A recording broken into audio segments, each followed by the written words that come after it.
ये एक बार आप पढ़ लीजिए, फिर आगे बढ़ते हैं जल्दी से।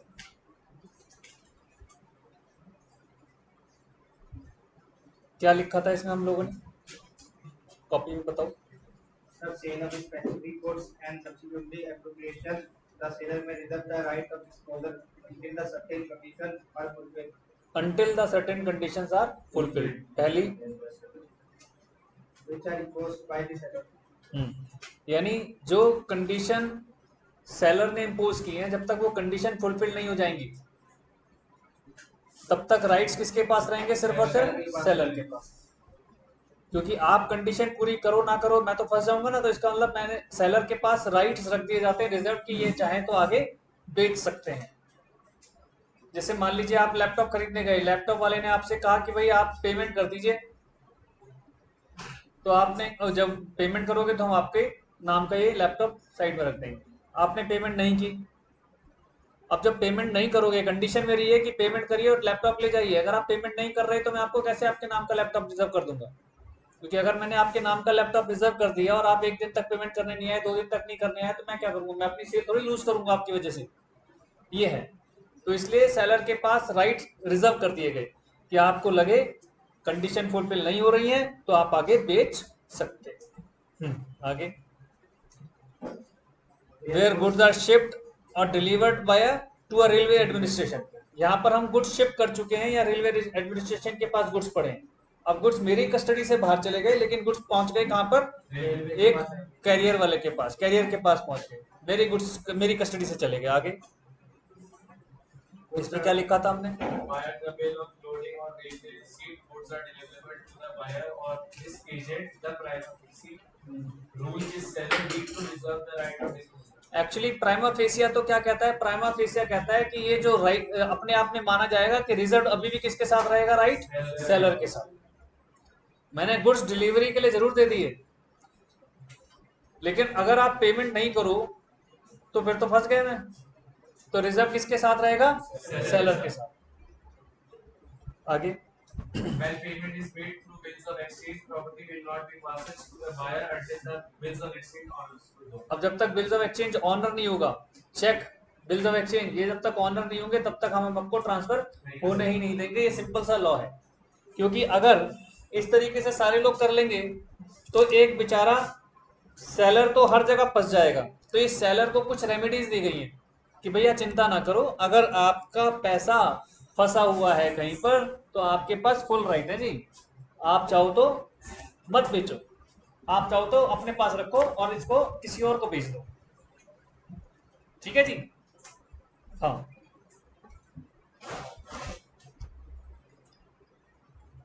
तो अब यहाँ पर हम पढ़ना चाह रहे थे कि circumstances under which right of disposal में भी रिजर्व, तो लिखें ऐसे कौन कौन से सर्कमस्टांसेस हो सकते हैं। Circumstances under which the right of disposal may be reserved, right of disposal may be reserve.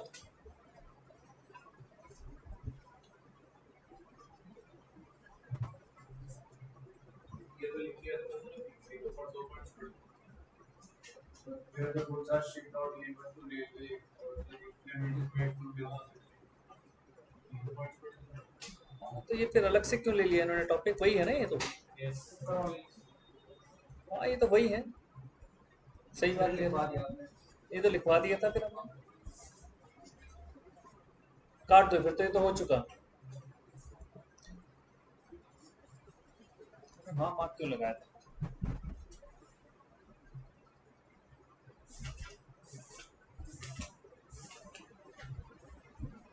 आओ जी, section 26, risk prima facie passes with property. Risk जो है वो कह रहा है कि प्राइमा फेसिया तो ये कहा जाता है रिस्क कैसे ट्रांसफर होगा, with the property. Prima fascia तो यही है। प्राइमा फेसिया मैंने क्या बताया था, क्या होता है प्राइमा फेसिया। हाँ, फर्स्ट लुक में हमें जो समझ में आया कि जो ये चीज है और जो बिल्कुल एकदम जेन्युइन हो और एज पर लीगल कंसर्न के साथ हो, उसे प्राइमा फेसिया कहते हैं।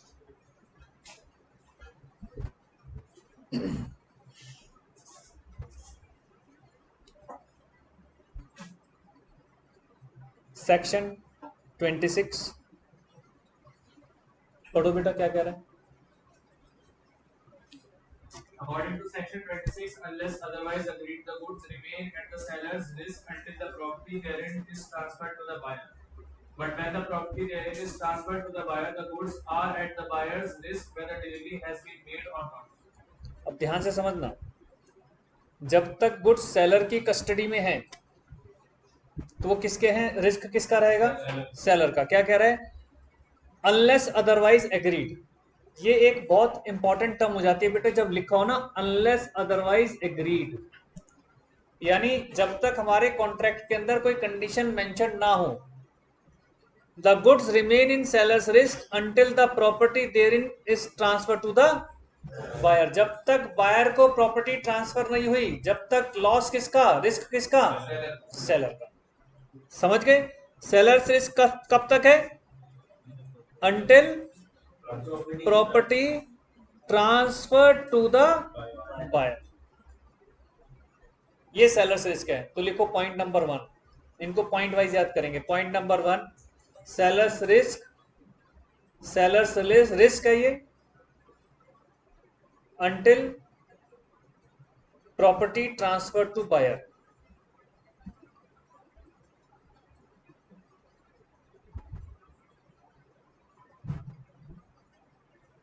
Property transfer to buyer. Second point, It is provided that नहीं अभी इसी में ये सेकंड पॉइंट, but when अगर प्रॉपर्टी ट्रांसफर हो गई बायर को तो रिस्क किसका हो जाएगा?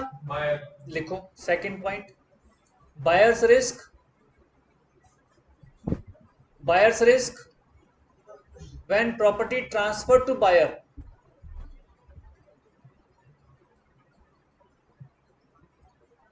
irrespective of delivery of goods, irrespective of delivery of goods, irrespective of delivery of goods। Buyer का रिस्क हो गया जी, irrespective of delivery of goods। अब आगे बढ़ो। it is provided that where delivery has been delayed because of the fault of either buyer or seller, the goods are at the risk of the party in fault as regard any अब loss। देखो, कोई delay हो रहा है goods में किसी वजह से, और उस डिले के बाद गुड्स खराब हो गए। अब डिले के बाद गुड्स खराब हुए, डिले हो रहा है और उसकी वजह से गुड्स खराब हो गए, या उस दौरान खराब हो गए, वजह या दौरान खराब हो गए, तब वो रिस्क किसका? तो कह रहा है वो रिस्क हो जाएगा फॉल्टी पार्टी का।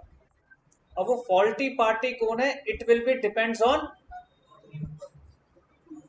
उस वक्त के सिनेरियो से देखना पड़ेगा कि अगर बायर डिफॉल्ट है तो बायर का रिस्क माना जाएगा, और अगर सेलर का डिफॉल्ट है तो सेलर का रिस्क। तो पॉइंट नंबर 3 लिखिए, where delivery has been delayed, where delivery has been delayed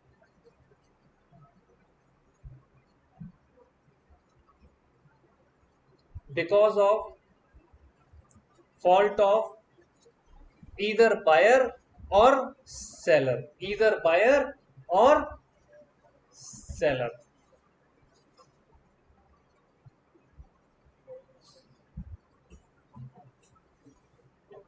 तो डॉट डॉट डालकर लिखो, गुड्स आर एट रिस्क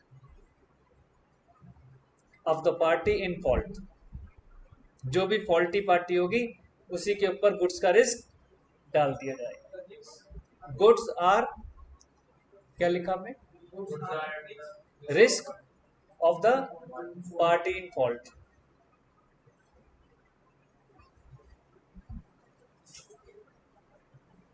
मतलब कहानी खत्म कर दी।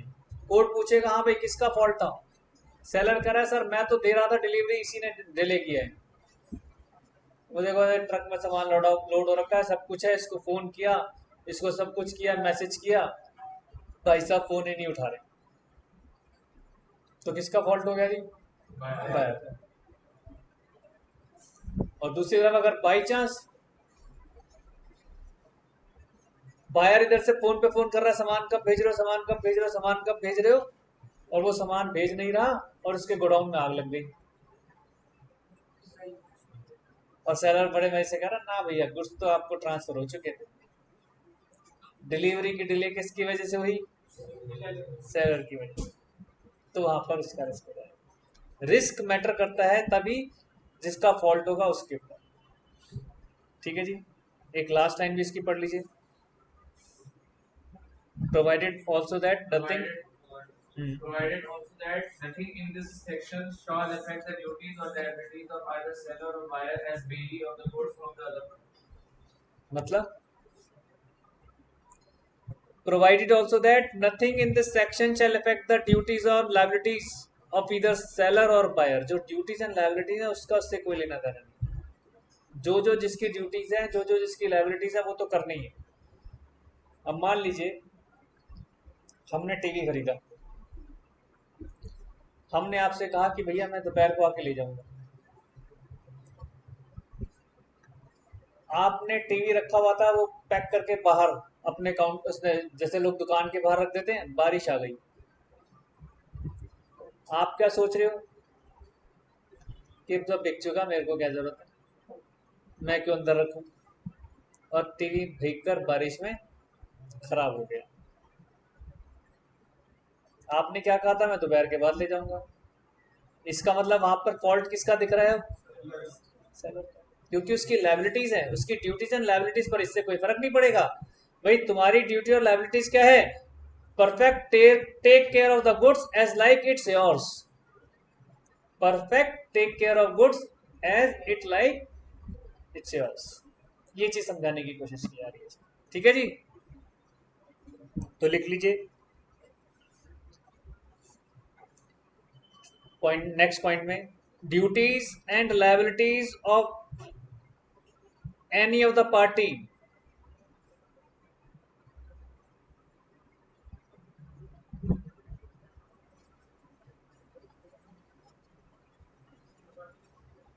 duties and liabilities of any of the party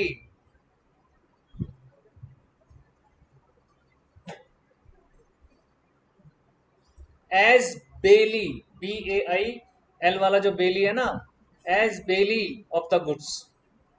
और जो बेली ऑफ गुड्स है उसके बारे में तो यही कहा गया है कि अगर आपके पास गुड्स आपकी कस्टडी में है तो आप उसकी टेक केयर करोगे एज ऑफ इट योर्स। तो ब्रैकेट में आप लिख लीजिए it means take care of goods as it yours.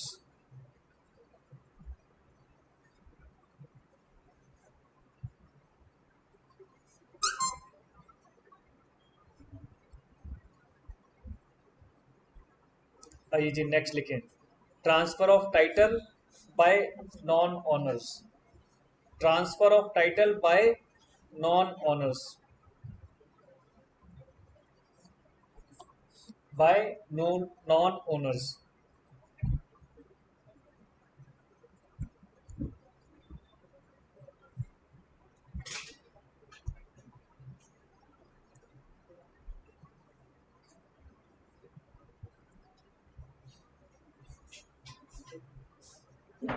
क्या आपकी बाइक मैं बेच सकता हूं? सिंपल सा रूल है, नो। ऑनरशिप आपकी है, मैं कैसे बेच सकता हूं?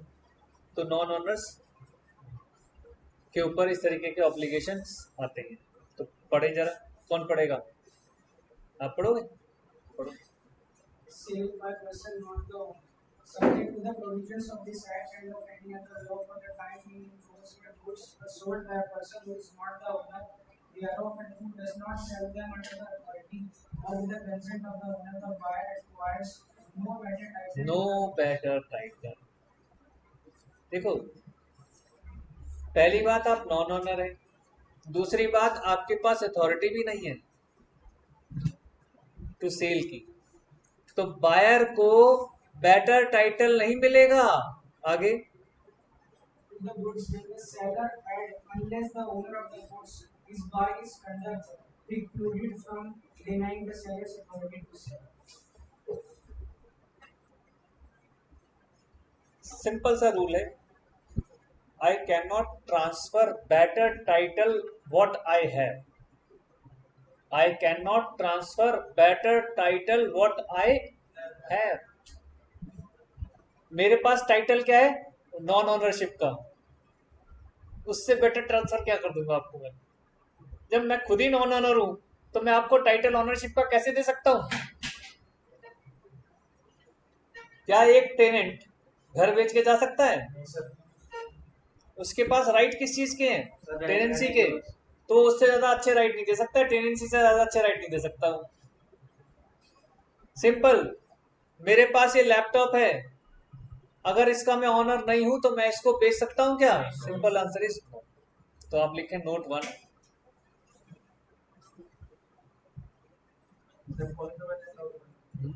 पॉइंट नंबर 1 इसका होगा, where a person who is not the owner, where a person who is not the owner and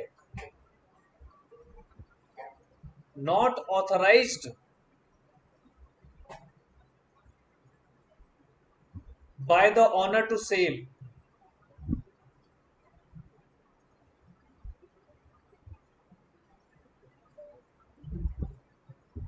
not authorized by a owner to sell, cannot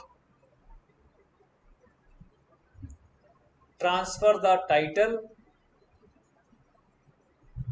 of the ownership to the buyer, cannot transfer the title of ownership to the buyers.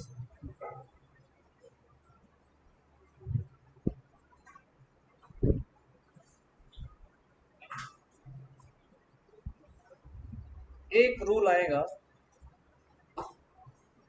मैं honour हूं इस laptop का, laptop रखा था इस table पर, यहाँ पर 2 पर्सन बैठे हैं, यहाँ एक इधर है एक इधर बैठे हैं. इन्होंने कहा मेरे ही सामने इनसे कि लैपटॉप खरीदेगा भाई?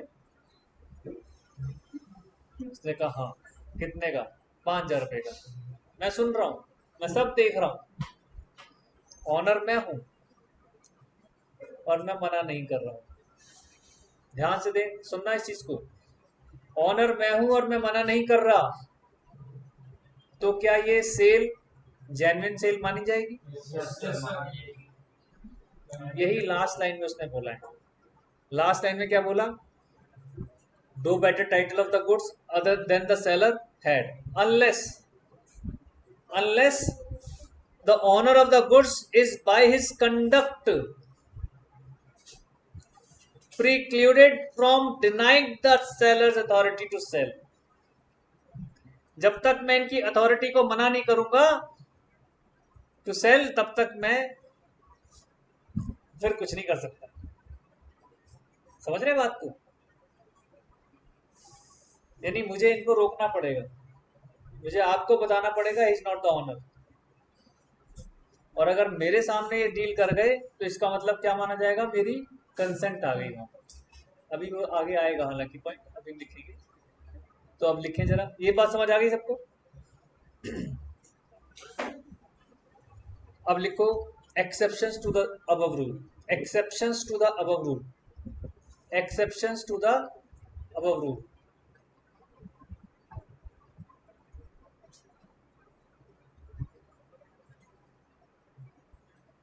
Exceptions to the above rule.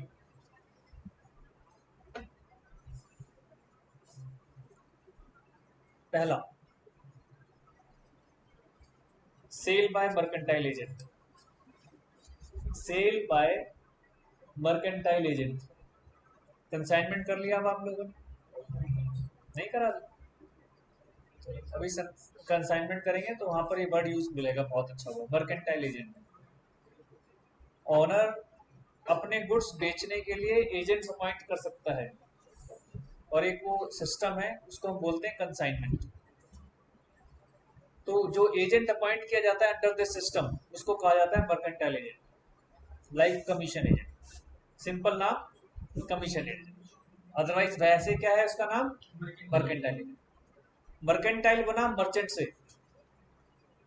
Merchant कौन होता है? ट्रेडर. सेल परचेज करने वाला, तो उसी से बन गया मर्केंटाइल एजेंट, यानी ट्रेडर का एजेंट, मर्केंटाइल एजेंट। ठीक है जी। तो जो मर्केंटाइल एजेंट है वो बेच सकता है गुड्स को, क्योंकि ये कौन होता है, ये ऑथराइज बाय द ऑनर। मैंने कहा ना मैं एजेंट अपॉइंट करूंगा, अगर मान लीजिए मैं ऑनर हूं तो मैंने एजेंट अपॉइंट किया, तो अब तो मेरी अथॉरिटी पर बेच रहा है। तो ये एक्सेप्शन हो गया पहले रूल का कि ऑनर नहीं है तब भी ये गुड्स बेच सकता है। लिखो सेकंड, अभी इसकी डिटेल बाद में लिखेंगे। Sale by one of the joint owner, sale by one of the joint owner, आपने सुना ही होगा पार्टनरशिप में सबसे बड़ा ड्रॉबैक, एक पार्टनर अगर कोई गुड्स डील कर जाएगा तो दूसरे पार्टनर को वो माननी पड़ेगी। जिसका मतलब अगर जॉइंट ओनर की बात आ रही है, हो सकता है उसके नाम पर प्रॉपर्टी ना हो लेकिन वो मेरा जॉइंट ओनर हो।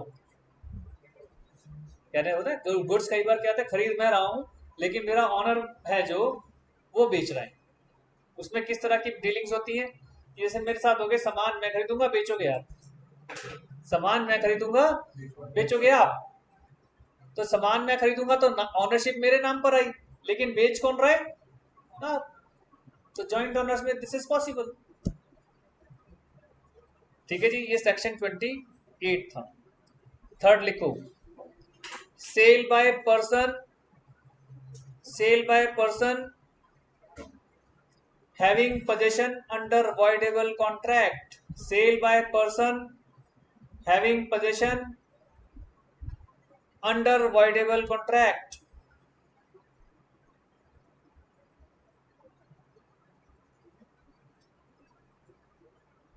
क्या था voidable कॉन्ट्रैक्ट? फोर्सली मैंने आपसे साइन करा लिए आपकी बाइक पर, आपके बाइक के सारे पेपर वेपर मैंने साइन करा लिए, अब वो बाइक हो गई मेरी। अब उसमें क्या क्या हो सकता था, coercion, fraud, undue influence, misrepresentation और मिस्टेक। है ना, यहाँ पर हम मिस्टेक को हटा रहे हैं, पहले चार की बात कर रहे हैं। मिस्टेक में तो याद है हमने क्या पढ़ा, पहले चार में वॉइडेबल था, मिस्टेक में वॉइड था, तो इसलिए पहले चार की बात कर रहे हैं। हाँ जी, पता है आपको ये चीज, किसमें वॉइड था किसमें वॉइडेबल? हाँ, पहले चार जो है वो वॉइडेबल है। मिस्टेक के अंदर मिस्टेक अगर हो गई है, वो हमारी यूनिलेटरल भी थी और बाइलेटरल भी थी, दोनों तरफ से मिस्टेक हो सकती है और सिंगल मिस्टेक भी हो सकती है, सिंगल मिस्टेक, उस केस में वॉइड हो जाता है। तो अभी हम बात कर रहे हैं सिर्फ उनकी 4 पॉइंट्स की जिनमें वॉइडेबल था हमारा। अब गन पॉइंट पर आपने मुझसे पोजीशन ले ली, अब मालिक हो गए आप, अब नहीं अभी वॉइडेबल है।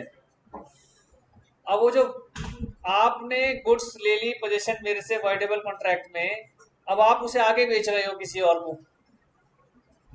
तो क्या बेटर टाइटल दे पाओगे कि नहीं?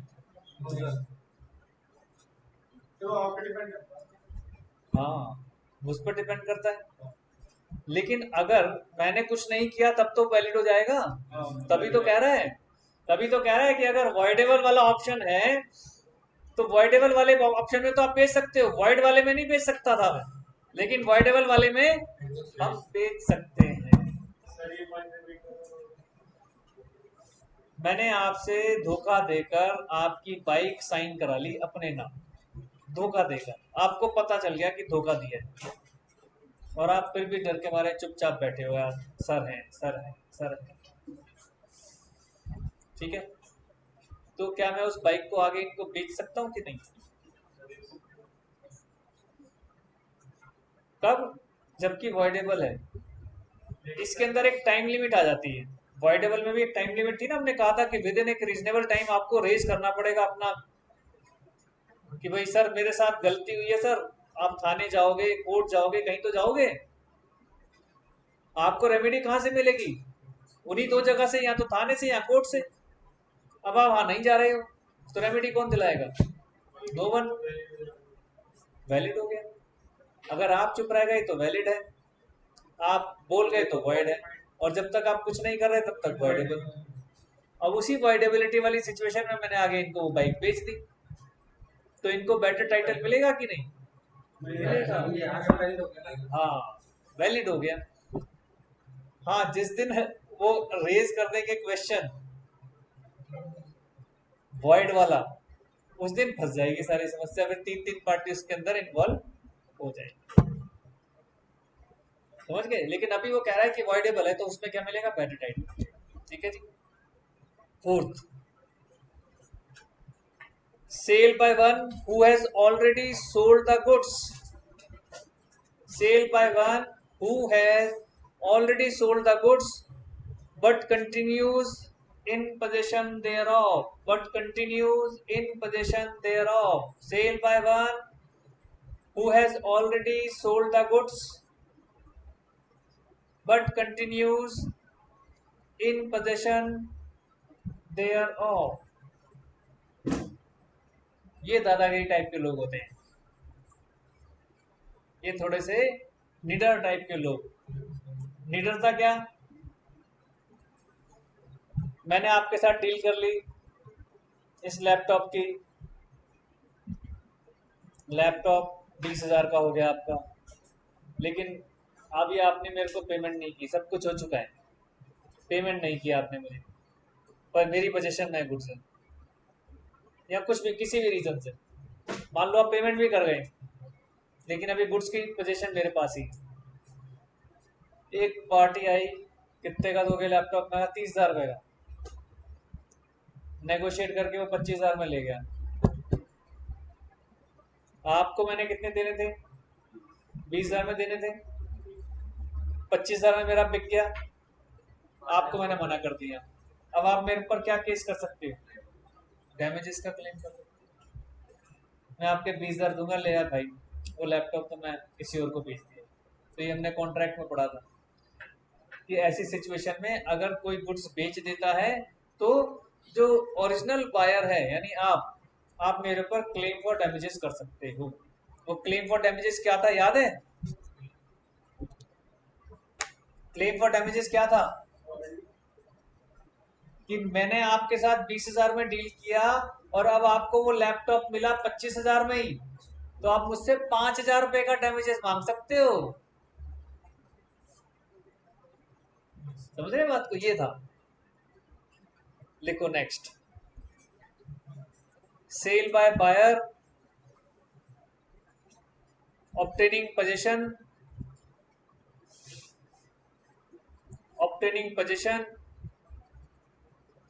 before the property in the goods has vested in him. Before the property in goods has vested in him. Has vested in him. Has vested in him. Position तो आ गई, अभी documents नहीं आए, असली ownership नहीं आई। सब कुछ फेयर है, लेकिन मेरे को कोई डाउट भी नहीं है कि वो मेरे को डॉक्यूमेंट्स आएंगे या नहीं आएंगे, बट अभी डॉक्यूमेंट्स मेरे हाथ में नहीं है। मेरे हाथ में क्या है? Position of goods. आप मुझसे कहो प्रूफ करो कि आप ऑनर हो, तो वो मैं नहीं कर पा रहा, वो मैं नहीं कर पा रहा। जैसे मैंने इनसे बाइक खरीदी, बाइक की आरसी बनकर आने में 7-8 दिन लग जाते हैं कई बार, मैं वो नहीं दे पा रहा आपको एविडेंस। अदरवाइज मेरे पास है सब कुछ, मैं यूज कर रहा हूँ, मुझे भी पता है, तो क्या मैं अब आपको इसे आगे रीसेल कर सकता हूँ? क्यों नहीं भाई? तो क्या हो गया?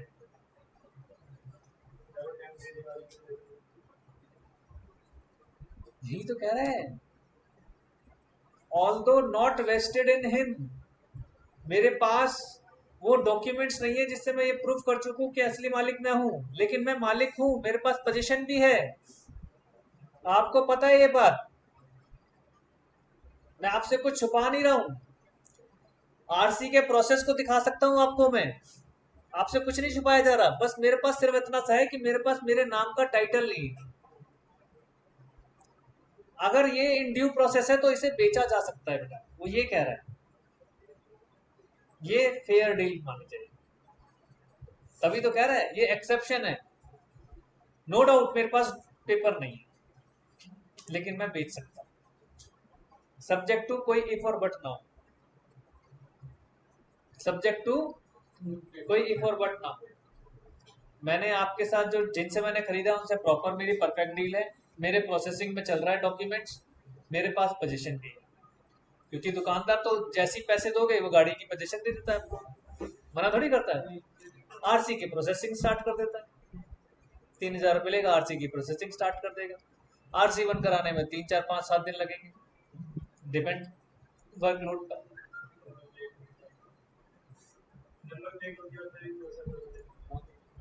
ये नंबर प्लेट तो नई कार के लिए बात हुई ना, पुरानी कार की बात कर रहा हूँ।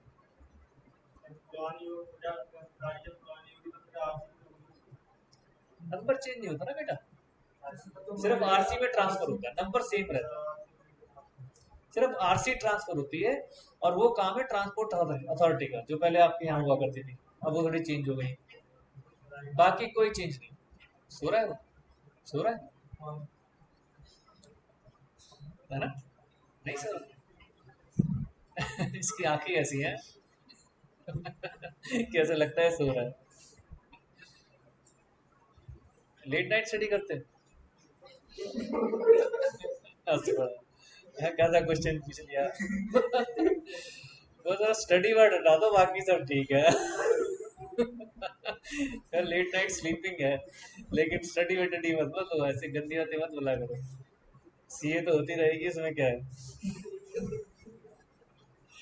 मैं बच्चों से आज यही बात कर रहा था, पहले बैच वालों से, कि भाई पढ़ लो, सीए बन जाओगे तो करियर है, करियर। तो ये बात समझ गए, इसको पढ़ लेते हैं, इसने भी क्या लिखा है, हो सकता है मेरे से अलावा कुछ एक दो बात एक्स्ट्रा भी बता रहा है। पढ़ो आपको। Sale by wire obtaining possession before the property in the goods has vested in him. समझे बात क्या है, before the property vested in him, मतलब मेरे नाम पर आनी बाकी है, बाकी पोजीशन मेरे पास है। Here a buyer with the consent of the seller obtains possession of the goods before the property in them has passed to him. He may sell. ही में से देखो साफ कह रहा है, मैंने कहा ना हर चीज फाइन है। आपका हमारे बीच में एक एग्रीमेंट होगा, हम एफिडेविट ऐसे टाइम पर क्या करते हैं, लोग एफिडेविट लिखवा लेते हैं, हाँ जी मैंने बेच दी है, और उस एफिडेविट में लिखा होता है अब आप जो चाहे इसका करो। तो वो यही कह रहा है, where a buyer with the consent of the seller, यानी मैं बायर हूँ, आप सेलर हैं, आपकी कंसेंट से मैंने बाइक इनको बेच दी।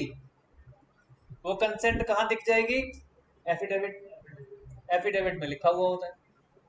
आगे Pledge or otherwise dispose. मैं आगे गिरवी भी रख सकता हूँ, प्लेज में गिरवी रखना, Or otherwise dispose of the goods to a third third person. Person. And if such person obtains delivery of the goods in good faith and without notice of the lien or other right of the original seller in respect of the goods, he would get a good title of them. मेरे को title good मिलेगा।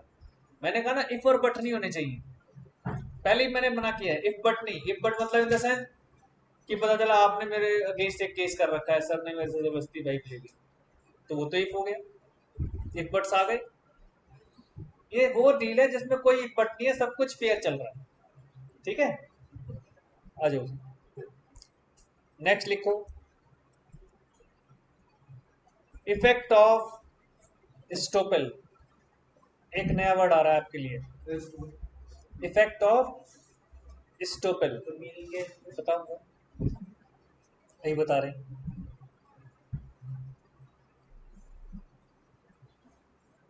वैसे तो estoppel वही है, stop, लेकिन कैसे use करना है वो समझाते हैं बीच में। पढ़ो जी। Where the owner is stopped by the conduct from where the owner is stopped, अब इसको ई हटा दो, वो सिंपल पढ़ो, stopped by the where owner is stopped by conducting from denying the seller's authority to sell. The seller's authority to sell. The transferee will get a good title as against the true owner, but before a good title by stopped from denying का meaning क्या हुआ जी बताओ?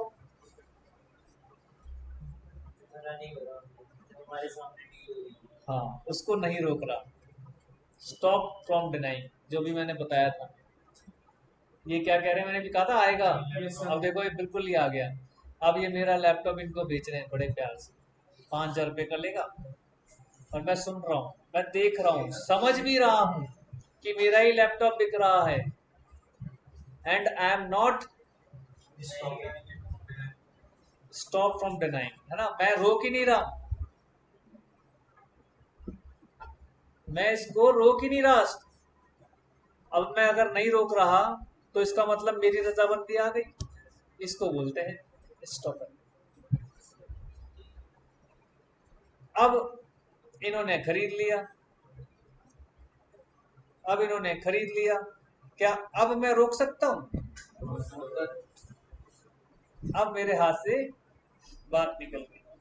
ये है हमारा effect of stop. आगे बढ़ो. but before a good नहीं title नहीं, the transferee will get a good title as against the. true owner. अब ट्रांसफरी कौन है? ये. ट्रू ओनर कौन हूं? मैं. इनको गुड टाइटल मिल गया मेरे अगेंस्ट. आगे. But for a good title by stop or be made, it must be shown that the true owner had actively suffered or held out the other person in question as the true owner or as a person authorized to sell the goods. छोड़ दो ये सब, पहले example पढ़ते हैं, देखो एकदम clear हो जाएगा. Is said to be a buyer in the presence of C that he is the owner of the A said to be a buyer in the presence of C that A, जो A कौन है, वो कौन है? owner, Is the owner of the horse. but C remains silent though the horse belongs to him. नहीं नहीं नहीं नहीं, एक मिनट ठहरो, ये कुछ और बात है. एक मिनट अपग्रेड कर दूं ना इसको.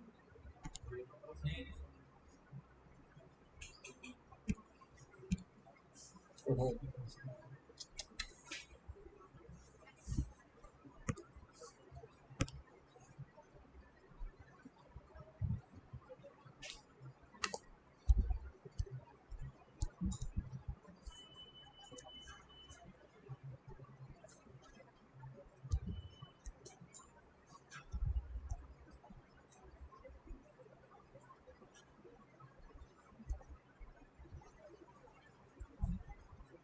ये कर रहे थे, इसको क्या करना, मीटिंग को अपडेट करना. क्या अभी तक स्टार्ट नहीं हुई थी क्या? अच्छा, अब फिर से स्टार्ट कर दूं तो काम चल जाएगा, दोबारा भेजना है?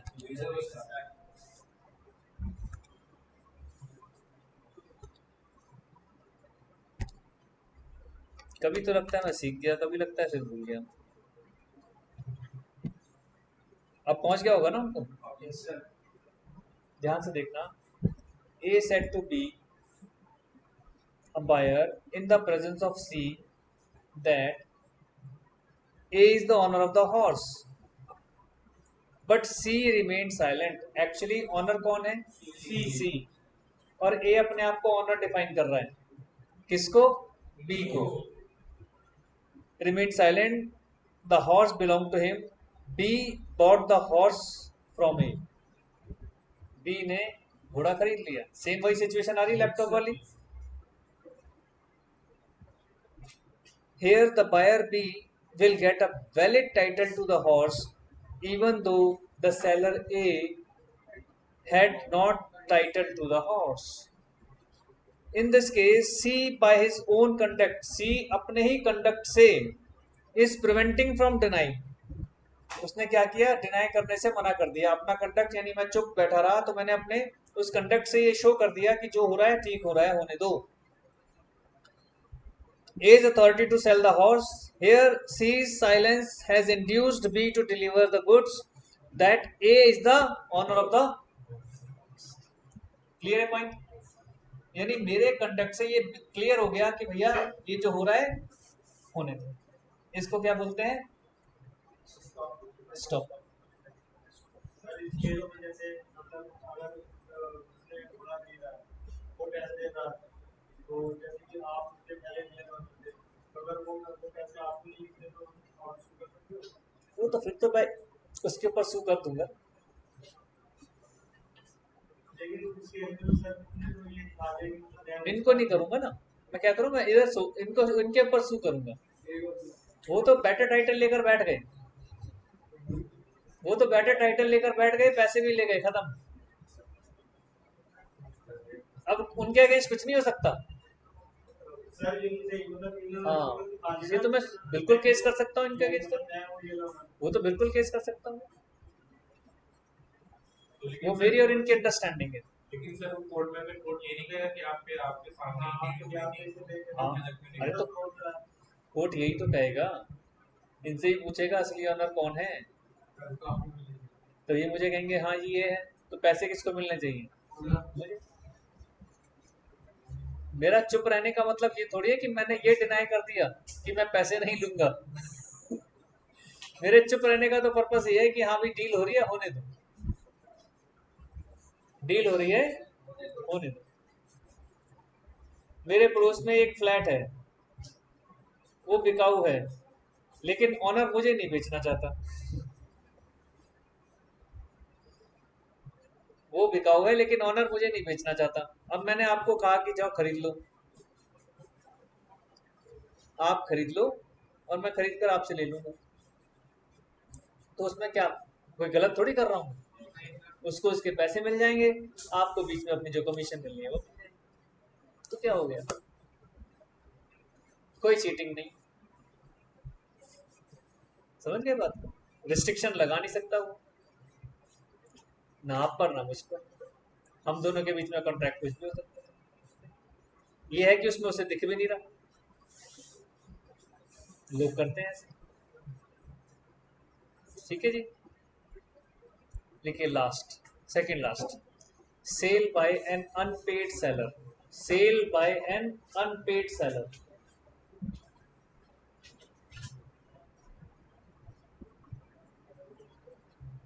Cell by an unpaid seller.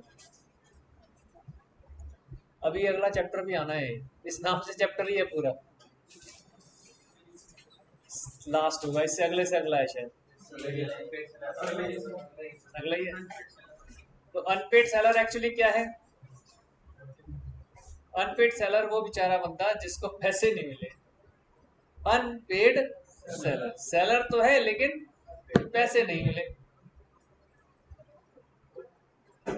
Court ने उनकी सुरक्षा भी रखी है कि कोई भी पर्सन अगर अनपेड सेलर है तो भैया वो चाहे तो गुड्स आगे बेच सकता है।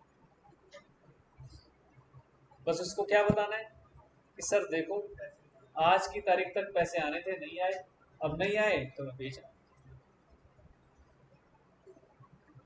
अदरवाइज तो डैमेज मांग भी सकता है वो, लेकिन अगर उसने उस डेट तक पेमेंट नहीं की तो फिर तो डैमेजेस भी नहीं मांग सकता, बल्कि डैमेजेस मैं मांग पाऊंगा उससे, अनपेड सेलर से। होता है ना ऐसा? जैसे मान लीजिए मेरा पेरिशेबल गुड्स का बिजनेस है, आपके साथ तय हो गया एक फला क्वांटिटी आप खरीदोगे, पैसे दोगे, आप पैसे पहले भिजवाओगे तब। पेरिशेबल में नॉर्मली सब कुछ एडवांस चलता है, उसमें वेटिंग का खेल ही नहीं है। आप पैसे ही नहीं भिजवा रहे, बनाना का मान लो स्टॉक था, बनाना का स्टॉक कितने दिन चलेगा? 1 2 4 5 7 8 10 जो भी होता होगा उसका, इससे ज्यादा तो नहीं होता। सबसे कच्चे से कच्चा भी होगा तो 1 हफ्ता रुक जाएगा, लेकिन मैंने तो बनाना को 3 दिन में पकते हुए देखा है, कच्चे वाले बनाना को भी। सिर्फ न्यूज़पेपर में लपेट दो, इतना पक जाएगा कि आपने नहीं खाया तो 2 दिन बाद खराब। अब मैं वेट कर नहीं सकता, अब रह गया 1 दिन बाकी, अगर आज भी नहीं बिका और आज भी आपने पोजीशन नहीं ली तो मेरा तो खराब हो जाएगा। लेकिन क्योंकि 1 दिन बाकी था तो उसको पता चल गया कि तो 1 दिन बाद तो खराब हो जाएगा। अगला कस्टमर जो आ रहा है मुझे कह रहा है नहीं ना, आप जो इसका 10,000 मांग रहे हो मैं 10,000 नहीं 9,000 का दूंगा। मैंने कहा ले तो जा तू, 9,000 तो दे। अब मुझे कितने का नुकसान हो गया आपके ना उठाने से, आपके पेमेंट ना करने की वजह से? 1,000। वो मैं आपके ऊपर सू कर सकता हूँ, क्योंकि वो आपकी एग्रीमेंट अगर बन चुका है तो। ये ध्यान रखना है कि बिना कॉन्ट्रैक्ट के नहीं, बिना एग्रीमेंट के नहीं होगी। वर्बली से तो बहुत मुश्किल है कोर्ट में प्रूव करना। ये सब रिटन डॉक्यूमेंट्स की बात होती है। रिटन डॉक्यूमेंट सबसे बड़ा हथियार, ओरल डॉक्यूमेंट सबसे लोएस्ट हथियार, क्योंकि ओरल तो खड़े होकर कुछ भी बोल वो कुछ भी बोल सकते। हम्म?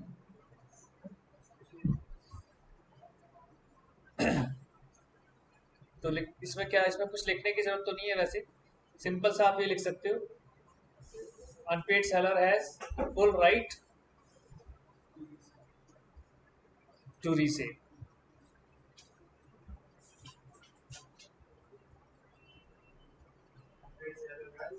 Full right to resale.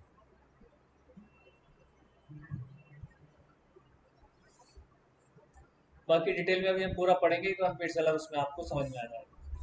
अभी इतना सा रखना है कि उसके पास राइट है रीसेल करने का।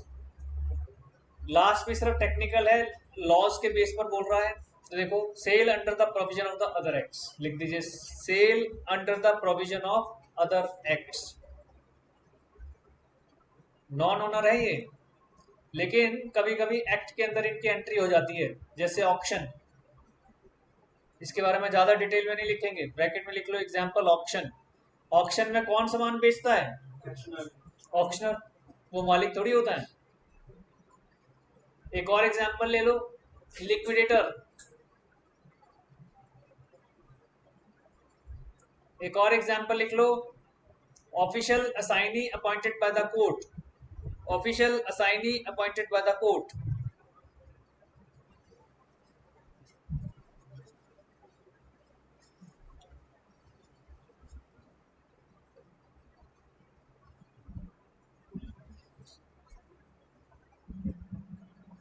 ये तो आपको मैंने एग्जांपल बता दिए।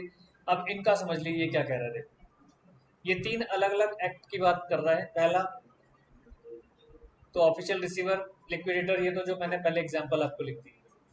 दूसरे में क्या कह रहा है, देखो ध्यान से, purchase of goods from a finder of goods will get a valid title under certain circumstances. Finder of goods कौन था? क्वेसी कॉन्ट्रैक्ट था ना।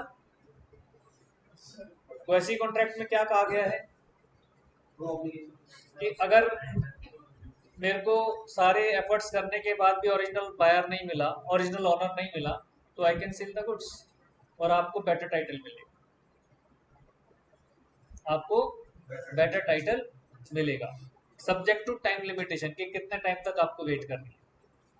आपने तो ये भी सुना होगा, कई बार आते हैं कि प्रॉपर्टीज के रूल हैं कि टेनेंट इतने साल तक रह लिया, टेनेंट किराया देता जा रहा है तो वो भी मालिक बन जाता है, टेनेंसी राइट्स। कौन सा टेनेंसी वाला? अच्छा, पहले वाला नहीं समझ आया। ऑफिशियल रिसीवर कौन होता है बेटा? कंपनी अगर कभी कभी इंसॉल्वेंट हो जाती है, मैटर कोर्ट तक जाता है, तो कोर्ट की तरफ से एक पर्सन अपॉइंट कर दिया जाता है जो उस बिजनेस की एसेट्स को बेचता है। वो किसने अपॉइंट किया? कोर्ट ने। क्या वो ऑनर है? उसके बावजूद भी वो बेच रहा है, और जो खरीद रहा है उसके पास बेटर टाइटल जाएगा with the authority of court. ठीक है। दूसरा क्या था? क्वेसी कॉन्ट्रैक्ट वाला, purchase of goods from a finder of goods. Finder of goods, finder of goods तो था ही क्वेसी कॉन्ट्रैक्ट। ज्यादा डिटेल में इसलिए नहीं बता रहा क्योंकि तब हमने वो पढ़ा था, उसमें लिखा हुआ है कि फाइंडर ऑफ गुड्स जो है वो जो टाइम लिमिटेशन और साथ में प्रॉपर उसने काम किया हो ऑनर को ढूंढने का, अगर नहीं मिलता तो उसको राइट्स है उसको इस्तेमाल करने का, बेचने का, जैसे वो प्रॉपर्टी उसकी अपनी। ठीक है जी। ये भी हमारे कोर्स में नहीं है, इसको सिर्फ इतना ही लिख लो, a sale by pawnee can convey a goods title, बस। इन पर ज्यादा डिटेल में नहीं जाते। ये डिफरेंट मोड्स हैं, उसी तरीके से जैसे प्लेज, प्लेजी, उसमें भी इस तरीके का चलता है, पौन पौनी वही सब है, उधार रख गिरवी रखना या किसी पर्पज से आपके पास रखना, वो सब चीज़ें।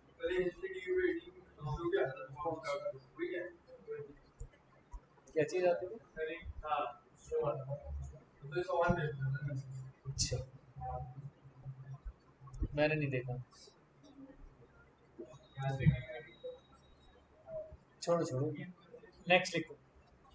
मैं वही बता रहा हूँ ना, ऐसे कई मार्केट के अंदर ना सिस्टम्स होते हैं, बस उनके अंदर ये आ जाता है, तो अगर उसने बेच दिया है तो एग्रीड है, यहाँ भी माना जाएगा। बेसिकली तो वही है यहाँ पर,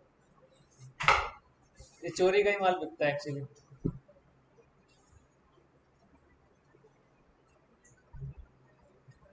मैं छेड़ना नहीं चाह रहा, वो छेड़ोगे नया टॉपिक कोर्स पे है नहीं, फिर तो मैं क्या लंबा खींचता है, उस चीज पे फोकस करेंगे जो कोर्स की चीज है। Performance of the contract of sale, performance of the contract of sale, जल्दी जल्दी करना बेटा, कितने सारे सेक्शंस हैं।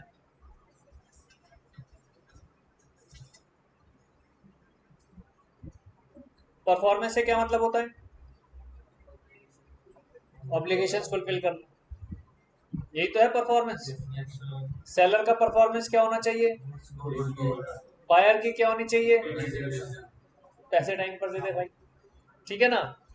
तो देखो, ये इन सब चीजों को एक्सप्लेन करेगा, लेकिन थोड़ा सा लंबा है, और हमने पीछे जो पढ़ा उसमें से काफी सारा वही चीज आएगी, तो ज्यादा डिटेल में नहीं जाएंगे, मोटा मोटा करते हुए चलेंगे।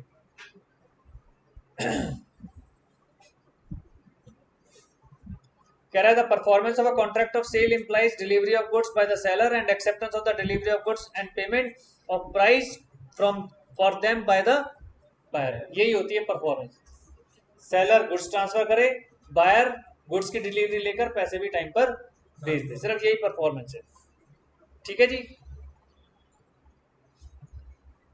सबसे पहला नोट लिख लो, डिलीवरी पहले पढ़ा है कि नहीं पढ़ा हमने? डिलीवरी पढ़ा है ना, तो इसे छोड़ दें डिलीवरी को, तो ये तो मेरे को से याद आ गया, एक्चुअल डिलीवरी, सिंबॉलिक और इस कंस्ट्रक्टिव तो हमने पढ़ा हुआ है, डिलीवरी तो पढ़ा हुआ है। यहाँ आ जाते हैं, अब इसमें लिखो, इसी हेडिंग में चलेगा, rules regarding delivery of goods, rules regarding delivery of goods, rules regarding delivery of goods. ये किसकी ड्यूटी है? सेलर की।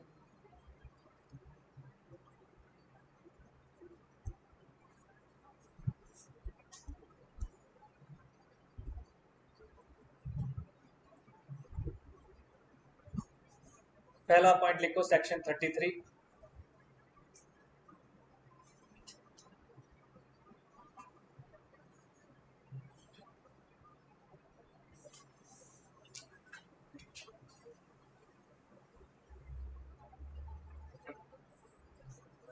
delivery of goods by transferring possession of goods, delivery of goods by transferring possession of goods to the buyer, possession of goods to the buyer or his agent, buyer or his agent, section 33 का ये, और his agent, section 33 का। Next लिखे second, section 34 में,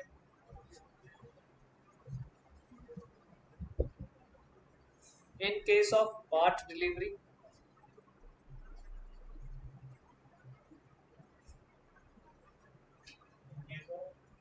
in case of part delivery, part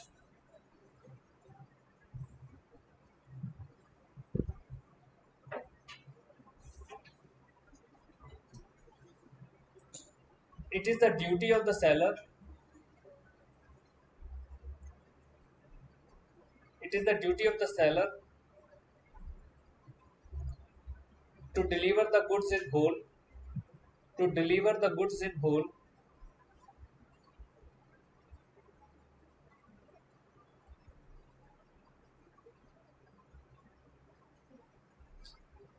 but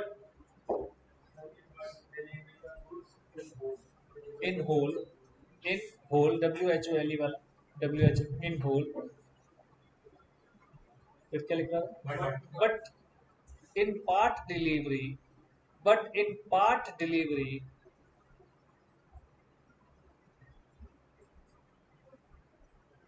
it will not be resumed as the delivery of the rest.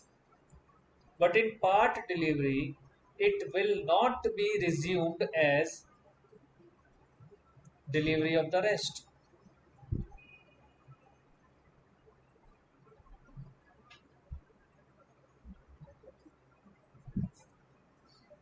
यानी part delivery जो बच गई है, हो गई वो तो हो गई, लेकिन रेस्ट की डिलीवरी अभी तक मानी जाएगी कि वो अनडिलीवर्ड ही है, वो डिलीवरी करनी जरूरी है।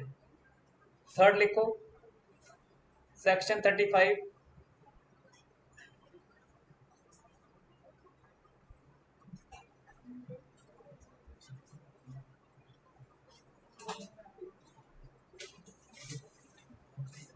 इफ सेक्शन 35 में लिखिए, if there is no express contract, if there is no express contract, if there is no express contract, seller is not bound, seller is not bound to deliver them,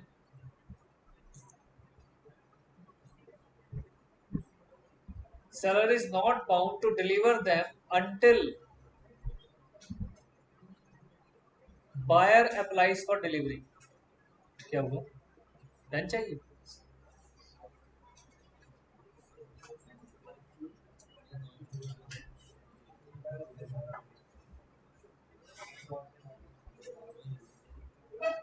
ये लो, ये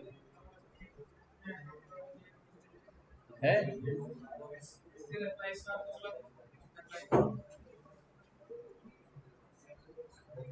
क्या लिखा? For delivery.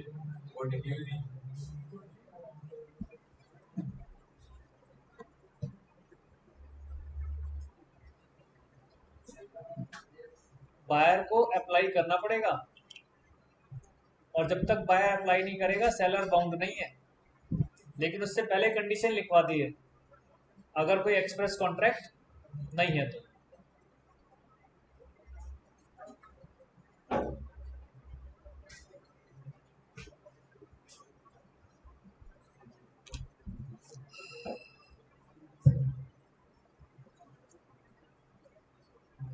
लिखो next section 36, next लिखो section 36(1). 36 में दो आ रहे हैं, प्लेस ऑफ डिलीवरी।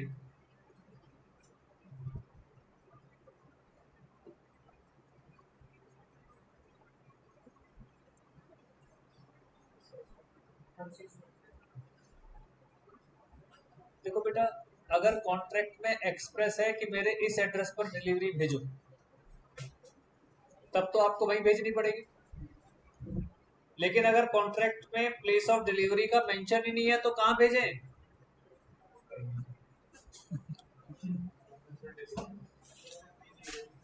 फिर कहां भेजें बताओ?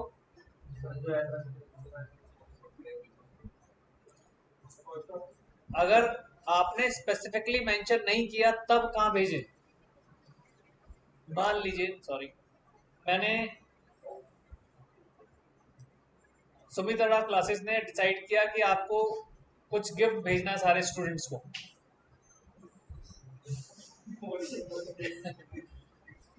अरे इमेजिन कर लो यार,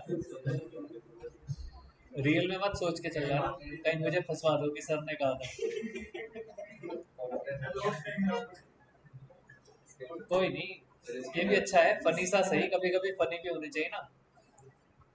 हमने सोचा है कि सारे बच्चों के घर जब भी उनका बर्थडे होगा एक बर्थडे गिफ्ट भेजेंगे, छोटा सा गिफ्ट भेजना है,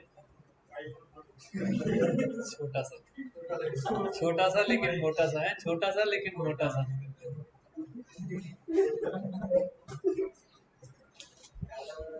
अब पता नहीं, पिछली बार तो पहले तो यहाँ पर कंडीशन लिखी होती थी ना, अगर बच्चे इतने परसेंटाइल आएंगे तो उसको बाइक मिलेगी, कुछ था पहले, तो पूछूंगा सुमित से।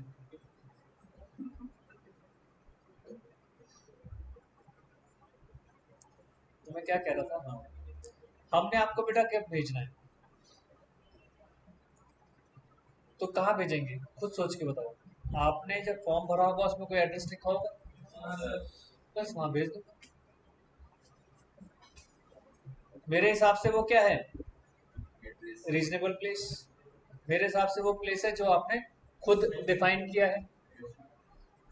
इसमें पढ़ लेते हैं, देखो क्या कह रहा है, पढ़ो, आप पढ़ो पीछे।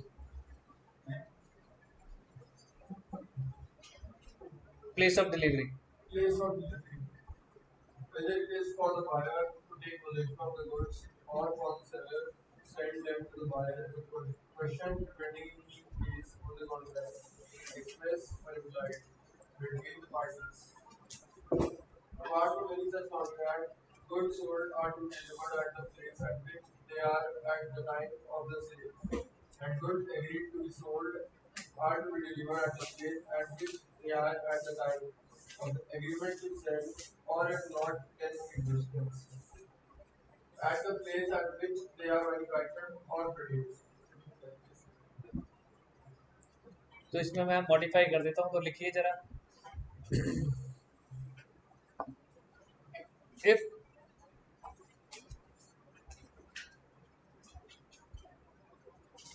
क्या हुआ?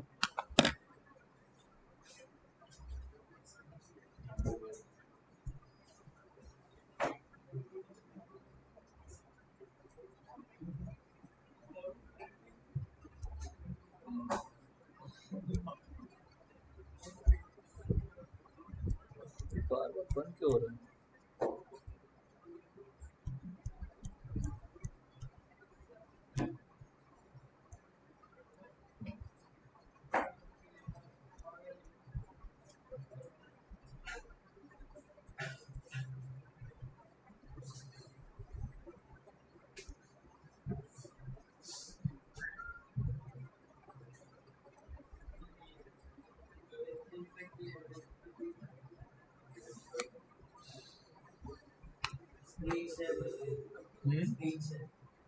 करना पड़ेगा।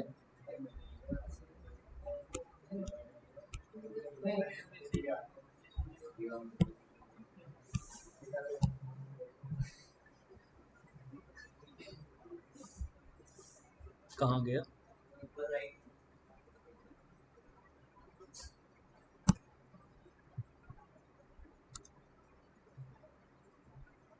अरे कहाँ चला गया?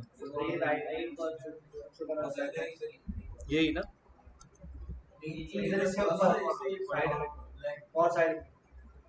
ये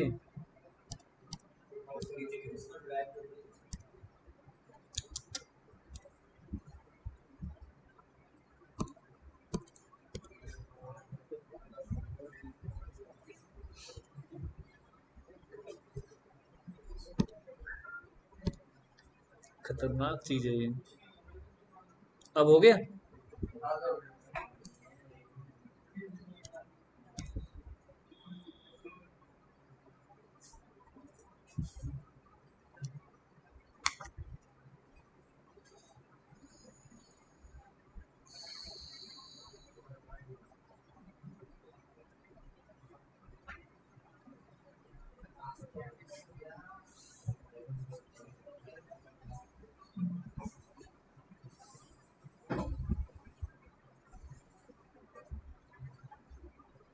देखो क्या कह रहा है, place of delivery,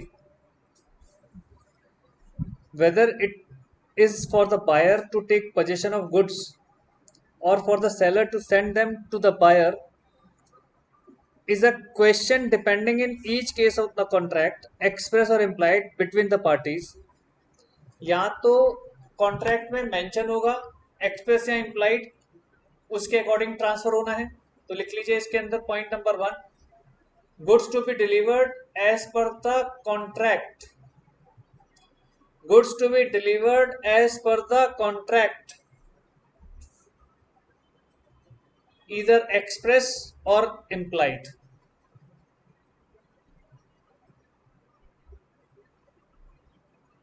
complaint? Either express or implied.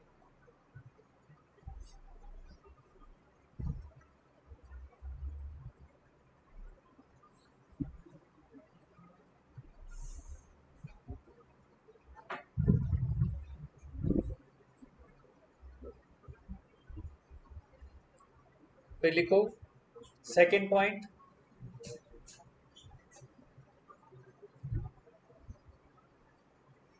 in any other case goods are to be delivered at place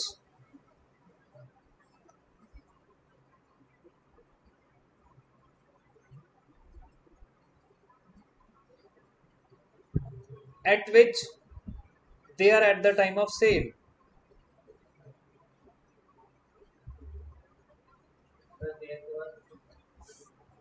क्या लिखा? At the time of sale.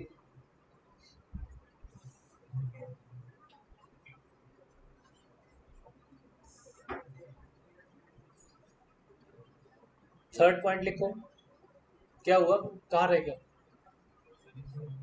नहीं समझ आया बेटा? प्लेस ऑफ डिलीवरी बता रहा है ना। अब प्लेस ऑफ डिलीवरी मैं कहाँ से आपको डिलीवरी दूंगा? या तो देखो कई बार क्या होता है, आपको बता देता हूँ। कहाँ से देंगे? हाँ, नहीं नहीं, कहाँ से देंगे, जैसे कई बार क्या होता है, जो होलसेलर्स होते हैं वो सामान कहाँ से मंगाते हैं? मैन्युफैक्चरर से। आप बायर हो, मैन्युफैक्चरर बनाता है बहुत बड़े बल्क में, सप्लायर उससे थोड़े बल्क में रखता है, और आप रिटेलर और भी छोटे क्वांटिटी में रखते हो। आपने कहा जी सर ये पर्टिकुलर सामान चाहिए, मैं ठीक है जी भेज देंगे। मैं वो कहाँ से भेज सकता हूँ? या तो मेरे गोडाउन में रखे हो, जहां मेरे पास जो प्लेस है वहां से भेजूंगा, या फिर मैं मैन्युफैक्चरर के थ्रू इसी तरह डायरेक्ट भेज दूंगा आपको। पहली बात में हमने ये लिखवाया है कि as per the terms of the contract. Terms of the contract में ये कह सकते हो कि आपने कहा मुझे आकर कि सर मुझे ना एकदम फ्रेश माल चाहिए, तो सीधा मैन्युफैक्चरर से भेजवा, तो फिर तो मैं वहीं भेज दूंगा। अब जो एक्सप्रेस हो गया तो एक्सप्रेस के अकॉर्डिंग चलेगा। दूसरे में मैं क्या कह रहा हूं कि अब गुड्स कहां पर है? मेरे प्लेस ऑफ सेल पर है, तो मैंने अपने यहां से भेज दिया। तीसरा ऑप्शन क्या लिखूंगा? या तो गुड्स कहां हो सकते हैं? मैन्युफैक्चरर के यहाँ, तो प्लेस ऑफ डिलीवरी क्या हो जाएगी? मैन्युफैक्चरर के यहाँ से। तो अभी सेकंड में क्या लिखा है हमने? Sir, if any goods, other case goods are to be delivered at that place at which they are at the time of sale. At the time of sale. Third लिखो, थर्ड छोटा सा point इसमें आ रहा है,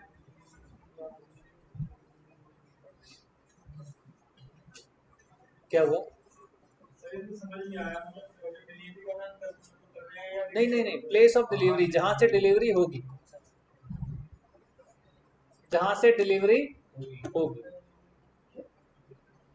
या तो delivery होगी कहां से? एज पर कॉन्ट्रैक्ट, या फिर डिलीवरी कहां से होगी? मेरे प्लेस से, जहां पर at the time of sale की बात हो रही है। तीसरी क्या है? या फिर होगी मैन्युफैक्चरर के यहां से। तो लिख लीजिए,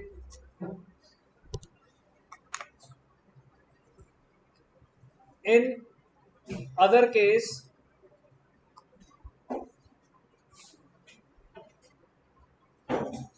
place of delivery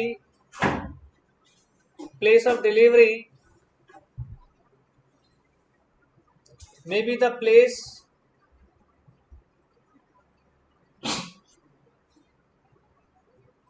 where goods are available at the time of manufacturing.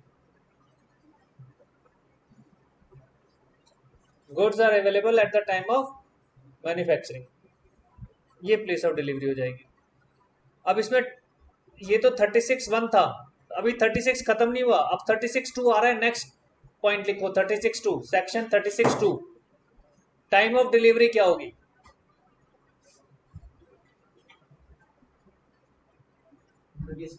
Time of delivery वो भी वही हो गया, पहला अकॉर्डिंग टू द कॉन्ट्रैक्ट, पहला तो हो गया अकॉर्डिंग टू द कॉन्ट्रैक्ट।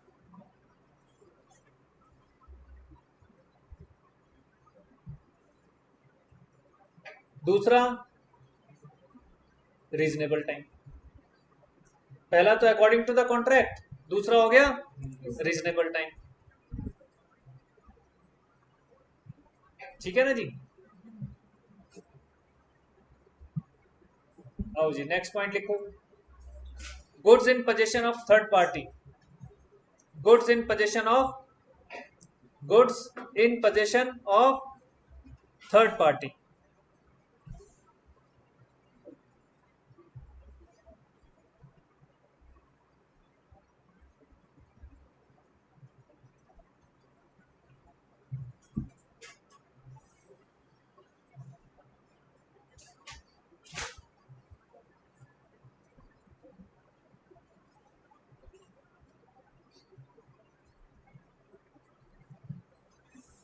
ये पढ़िए जरा, बड़ा अच्छा सा पॉइंट है, लेकिन वही एक बार क्लियर हो जाएगा तो समझ आ जाएगा। जब तक नहीं समझ में पढ़ेंगे ना, क्लियर नहीं होगा, तब तक आप सोचते रहेंगे कि क्या है ये। Goods are in the position of third party. पढ़ो, अब वन बाय वन सारे ही पढ़ दो, आप पढ़ो, थोड़ा थोड़ा सबकी मेहनत लगे। If the goods at the time of sale are in possession of the third person, there is no delivery unless and until such third person acknowledge to the buyer that he owns the goods on his behalf. On his behalf. कभी कभी क्या होता है, third person फिर inform करेगा buyer को कि भाई साहब मेरे पास पड़े हैं गुड्स, आपके गुड्स मेरे पास पड़े हैं, ये इन्फॉर्म करना पड़ेगा बायर को। आगे Provided that nothing in this section shall affect the operation of the issue or transfer of any document or title. ये हमें ध्यान रखना है कि टाइटल से लेकर और किसी और चीज से लेकर इसमें कोई इशू नहीं होगा। सिर्फ गुड्स किसके पास पड़े हैं, थर्ड पार्टी। सेम लॉजिक है इसमें। जैसे कई बार क्या होता है कि मेरे पास आपने ऑर्डर दिया कि सर ये 100 आइटम्स भेज दीजिए। अब वो 100 आइटम्स मान लीजिए इस वक्त मेरे पास नहीं है, लेकिन आप में से किसी एक के पास है, और मैंने आपको कहा कि ये एक यार एक्स पर्सन है बदनगीर में, उसको जरा फोन करके बोल दो आपसे पिक कर लेगा। क्योंकि बायर को तो ऐसे समझना नहीं आएगा कि किसके पास पड़े मेरे गुड्स। लेकिन अगर जब मैं ऑथराइज कर रहा हूं उधर से बायर को और इधर से अब थर्ड पर्सन को, तो थर्ड पर्सन फोन करके बायर को बोल देगा कि भाई गुड्स आपके यहाँ पड़े, यहाँ से ले जाओ। बस उसकी एक्नॉलेजमेंट डालना है। तो ये भी अपने आप में क्या मानी जाएगी, डिलीवरी ऑफ गुड्स मानी जाएगी। बाद में कोई ये क्वेश्चन रेज नहीं कर सकता ये क्यों बता रहा हूँ, सुन लो क्यों हो रहा है। होता क्या है, कभी कभी बायर बड़ा सियाना बन जाता है, वो कहता है आपको पैसे क्यों दूं, मैं तो सामान उससे लिया है। आपको लगा क्यों आ रहा है ये क्वेश्चन? बायर सियाना बन जाएगा, तो दिखाओ एविडेंस मैंने आपसे डिलीवरी ली हो। तो मैं तो फंस जाऊंगा कि हाँ सही बात है, मैं कहां से दिखाऊं भाई, डिलीवरी तो मेरे से ली नहीं इसने, डिलीवरी तो आपसे ली है, तो मुझे पैसे क्यों दे। तो उसमें ये बताया गया है कि अगर मैं ये रखूं अपने पास, मेरे को अपने पास ये रखना पड़ेगा एक प्रूफ कि आप थर्ड पर्सन हैं और वो आपसे डिलीवरी लेगा। तो ऐसी सिचुएशन में फिर वो कोर्ट केस नहीं कर पाएगा और हम भी आगे के जंजालों से बच जाएंगे। ऐसे बहुत होता है, मतलब जब कई बार केस टेक्निकल फंसते हैं ना, तो टेक्निकल केस में यही बच जाता है कि हाँ जी आपने गुड्स की डिलीवरी दी, कोर्ट पूछा जाएगा आपने गुड्स की डिलीवरी दी, कहता नहीं जी। किसने दी? उन्होंने दी। आपसे पूछा जाएगा आप कौन है जी? मैं भी सेलर हूं जी। तो गुड्स की डिलीवरी आपने दी? हाँ जी। तो पैसे किसको मिलने चाहिए? अब आप ही मुकर गए जी, पैसे मुझे मिलने चाहिए क्योंकि मैंने दिए डिलीवरी और गुड्स मैंने बेचे हैं। लो बेटा फंस गए, तो मैं तो बीच में से गायब हो गया। अगर बायर और आप एक हो गए तो मैं तो फंस गया। समझ रहे हैं? ये उस तरह के कॉन्ट्रैक्ट्स में आता है जिससे मेरे को भी एक सेफर साइड मिली रही। मैं अपने साथ पूरा एग्रीमेंट करूंगा, फिर आपके पास भेज दूंगा जी, वहां से जाके आप ले लो। थर्ड पर्सन के पास मेरे गुड्स पड़ेंगे आपके। मतलब बिल मेरे पास, मैं पहले आपसे सब कुछ साइन वाइन सब करा लूंगा ना। आप जब जैसे देखो ये क्या होते हैं, ये उन छोटी छोटी चीजों की बात नहीं हो रही कि कोई सामान आपने लिए, ये बड़े बल्क, ये बिजनेस ट्रांजेक्शन्स की बात हो रही है। ये बल्क्स में चलने वाली चीजें हैं, लाखों लाखों करोड़ों करोड़ों रुपए का माल होता है कि अगर किसी भी एक पार्टी की नीयत खराब हो जाए तो इधर का उधर हो जाएगा, एक पार्टी इधर की उधर हो जाएगी, जीने मरने जैसी नौबत आ जाती है कई बार। कई बार पिक्चरों में भी दिखाते हैं ना, वो ये वास्तव में जीवन मरने वाली नौबत आ जाती है। तो इसलिए इन कॉन्ट्रैक्ट्स के बारे में समझाया जा रहा है, इन एग्रीमेंट्स के बारे में कि भैया ये जो इस तरह की सेल्स होती है क्या होता है। ठीक है, नेक्स्ट लिखिए, time for tender of delivery. Time for tender of delivery,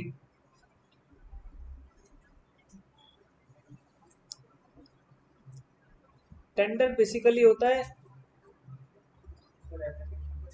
हाँ कि भाई भेज दो।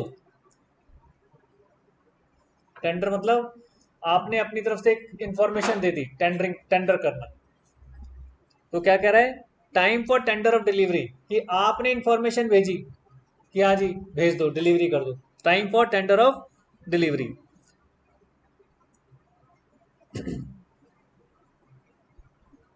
तो इसमें देखो क्या लिख रहा है, treated as ineffectual unless made at a reasonable our.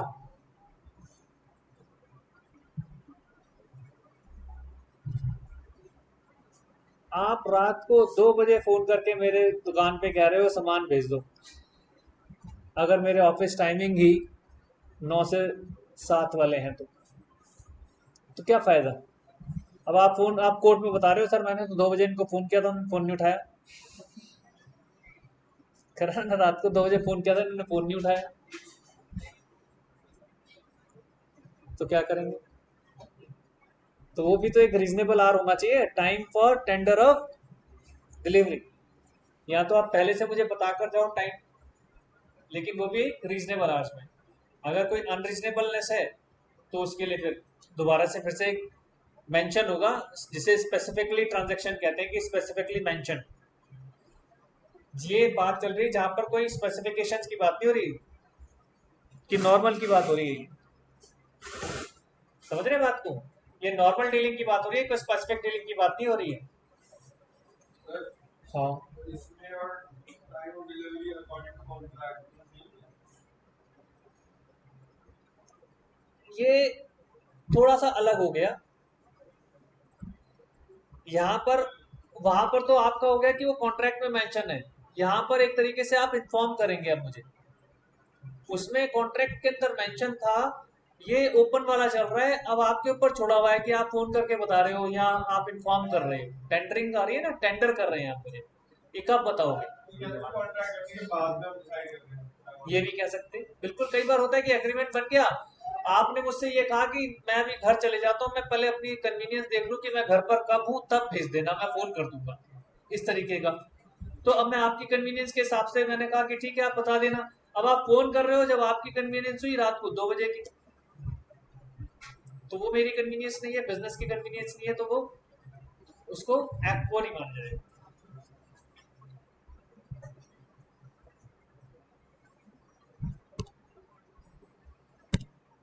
Start करना पड़ेगा। अच्छा मैं गड़बड़ कर रहा था, मैं काट देता था, स्टार्ट नहीं करता था।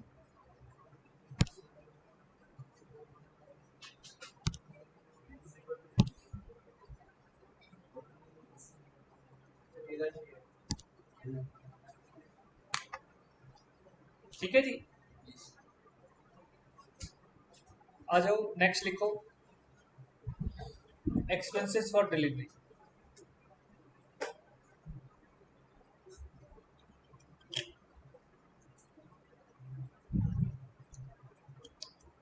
आपके फेवर की बात आ रही है, कह रहा है in the absence of contract delivery के एक्सपेंसेस सेलर बियर करता है।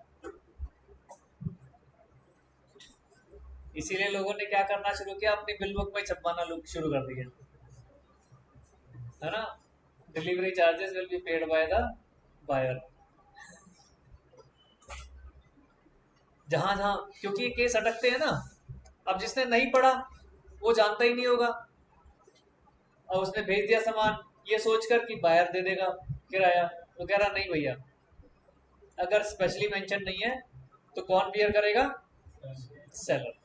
ठीक है जी। एक्सपेंस फॉर डिलीवरी आप लिख दीजिए, if there is nothing mention in the agreement will be borne by the seller. Mention in the agreement borne by the seller।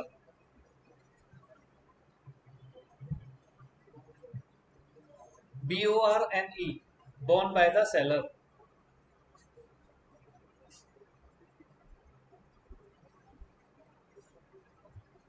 आओ जी, ये था आपका सेक्शन 37 पर आ जाओ। Delivery of wrong quantity. Delivery of wrong quantity, छोटे छोटे 4 sub section में समझा रहा है इसको। वैसे लेमन स्टाइल में अगर समझने की कोशिश करें तो क्या है रॉन्ग क्वांटिटी। मैंने मांगा था 100 किलो, आपने भेज दिया 120 किलो, क्या कर सकता हूँ? नहीं, अभी प्राइस की बात नहीं हो रही, अभी तो पहले गुड्स को डिलीवरी को लेकर हो रही है। आप कॉन्ट्रैक्ट रिपीडिएट कर सकते हो, बस हम नहीं रख रहे, 120 किलो भेज दिया। दूसरा ऑप्शन, अपना 100 किलो निकाला, 20 किलो वापिस कर दिया, यही तो हो सकता है। तीसरा ऑप्शन कि पूरा 120 किलो रख लिया और 20 किलो के पैसे और भेज दिए, यही तो कर सकते हैं। तो देखो सेक्शन 1 क्या कह रहा है, सब सेक्शन 1 क्या कह रहा है, आप पढ़ो सब सेक्शन 1। आप इस वजह पूरा पढ़ जाए। Here the seller delivers to the buyer a quantity of goods less than he contracted to sell. The buyer may reject. अच्छा, अभी तो हमने ज्यादा का पढ़ लिया, एक लेस वाला भी तो रह गया। अब लेस वाला अगर मान लो कमती भेज दिया तो ये पढ़ रहे हैं कमती वाले केस में, आपके पास पूरा चांस कह सकते हो, नहीं दे रहा, कम भेजा है, ले जा वापस। But if the buyer accepts the goods for deliver, he shall pay for that at the contract rate. या तो आप रिजेक्ट कर सकते हो या आप रख सकते हो, दोनों ऑप्शन है आपके पास। आपको फिर पे क्या करना है, बैलेंस इसी अमाउंट के लिए जितना आपने एक्सेप्ट किया। तो लिख लीजिए 37(1) क्या कह रहा है, सेक्शन 37(1) क्या कह रहा है, less quantity, less quantity delivered, less quantity delivered, तो एरो डॉट डॉट डॉट डालकर लिख लो, ईदर रिजेक्टेड और एक्सेप्टेड, दोनों ऑप्शन है जी, ईदर रिजेक्टेड और एक्सेप्टेड। कॉमा डालकर लिखो, if accepted pay for the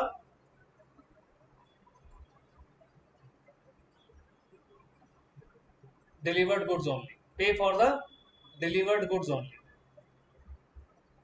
अब आपको सारा पे करने की जरूरत नहीं है सर, लेकिन जो बचा हुआ है उसके लिए जो हमें मतलब लॉस हुआ उसके लिए हम किस वो ऑप्शंस अवेलेबल हैं, जरूर जाओ। अभी सेकंड पढ़ो, 37(2) पढ़ो। आपको पीछे आने दो, पीछे आने दो एक एक करके। अब पीछे वालों को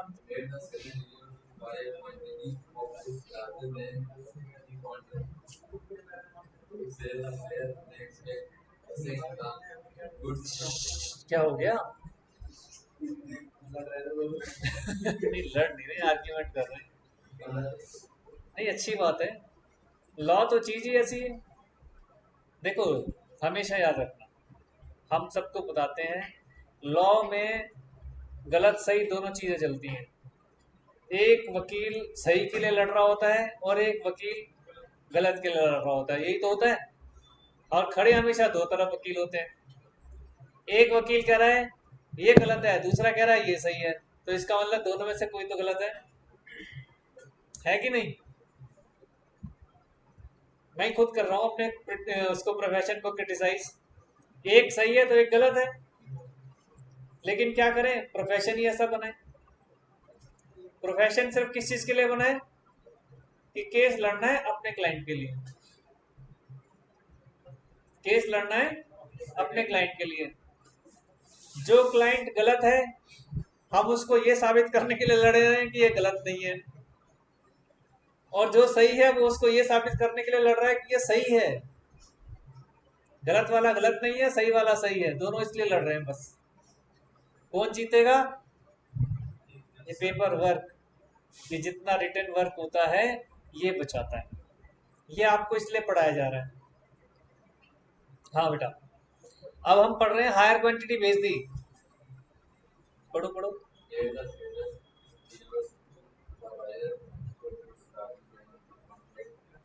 लार्जर क्वांटिटी भेज दी ना, आगे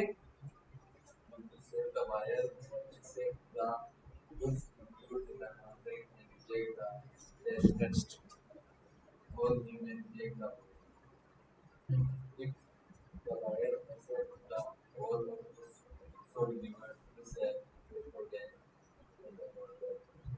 समझ गए? तो लिख लीजिए 37(2) larger quantity sent. Larger quantity sent, पहले थी लेसर अब लार्जर, तो डॉट डॉट डालकर लिखो।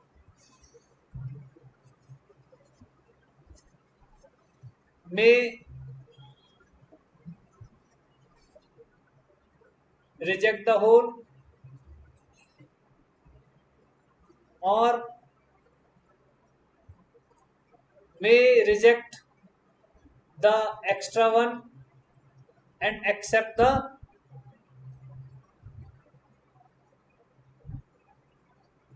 demanded quantity or may accept the all all demanded quantity, जितनी आपने क्वांटिटी डिमांड की थी।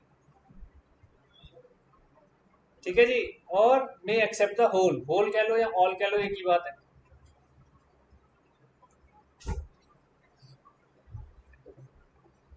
डॉट डॉट डालकर आगे लिखो if accept the whole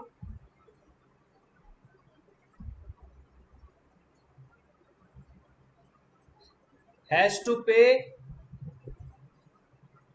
for extra delivery at contract price. अब वो हमसे और ज्यादा भी नहीं, has to pay for extra delivery at contract price. ठीक है जी, क्लियर है पॉइंट? लेसर और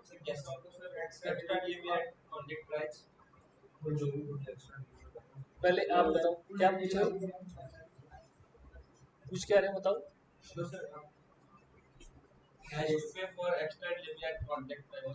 जो आपको एक्स्ट्रा भेजा 100 के बजाय 120, तो 20 का पैसा कैसे भेजोगे? कॉन्ट्रैक्ट प्राइस पर यूनिट जो डिसाइड हुआ होगा। आप क्या पूछ रहे थे? छोटा हो गया, क्लियर हो गया, क्लियर होना चाहिए। आओ जी 37(3) पढ़ो। Where the seller delivers to the buyer the goods he contracted to sell mixed with goods of a different अब मिक्स भेज दिया, पहले लेसर फिर हायर, अब कह रहा है मिक्सिंग हो गई, गलती से सामान मिक्स आ गया। हार्डवेयर वाले करते ना नट बोल्ट्स, मैंने मांगे 3 इंच वाले, 3 इंच के साथ 4 इंच भी आ गए, 2 इंच भी आ गए। मैंने क्या मांगे पाइप्स 10 फीटा, 10 फीटा के साथ 9 फीटा भी आ गया, 8 फीटा भी आ गया, 6 फीटा भी आ गया। ऐसे चलता है ना, उनकी लैंग्वेज इस तरह से चलती है, शायद और भी अलग तरीके से चलती होगी, जो मेरे को समझ में आई बता दी। हाँ जी, क्या कह रहा है अब इसमें? prescription not included in the contract, the buyer may accept the goods which are in accordance with the contract and reject or may reject the whole. देखो मिक्स भेजा, ऑब्वियसली मुझे वो तो चाहिए ही नहीं जो उसने गलत भेज दिया। अब यहाँ तो मैं उसको रिजेक्ट करूँ या पूरे को रिजेक्ट करूँ, या फिर जो मेरे जरूरत का उसको एक्सेप्ट करूँ, यही तो हो सकता है। 3 ही ऑप्शन है, या तो होल रिजेक्ट, या जो सही है जो रख लिया वो वापस मेरा एक्सेप्ट हो गया और बाकी का रिजेक्ट। तो लिख लीजिए 37(3) क्या कहता है? Mixed delivery of goods, mixed delivery of goods.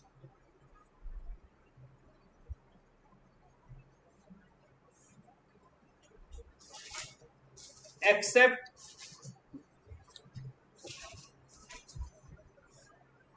whatever are demanded accept whatever demanded and reject the rest. Accept whatever demanded and reject the rest.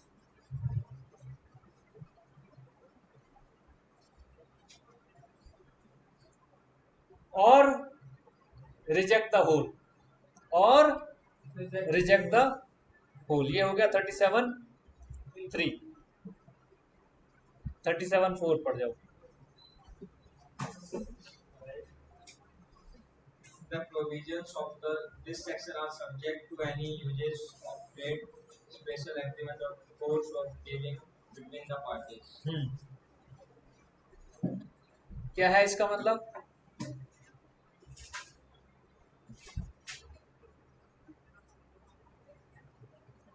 Special condition mention है तो उसके अकॉर्डिंग, स्पेशल कॉन्ट्रैक्ट के according और वो usage of trade के according भी हो. यानी आपने कुछ ऐसा बेच दिया जो मैं उसे ट्रेड में यूज ही नहीं कर सकता, तो फिर वो मेरे किस काम का? अगर आपने कुछ ऐसा बेच दिया जो मेरे ट्रेड में यूज ही नहीं हो सकता, तो वो किस काम का? तो वो ये कह रहा है कि as per the usage of trade और स्पेशल एग्रीमेंट. तो लिख लीजिए last 37(4). The delivery of goods subject to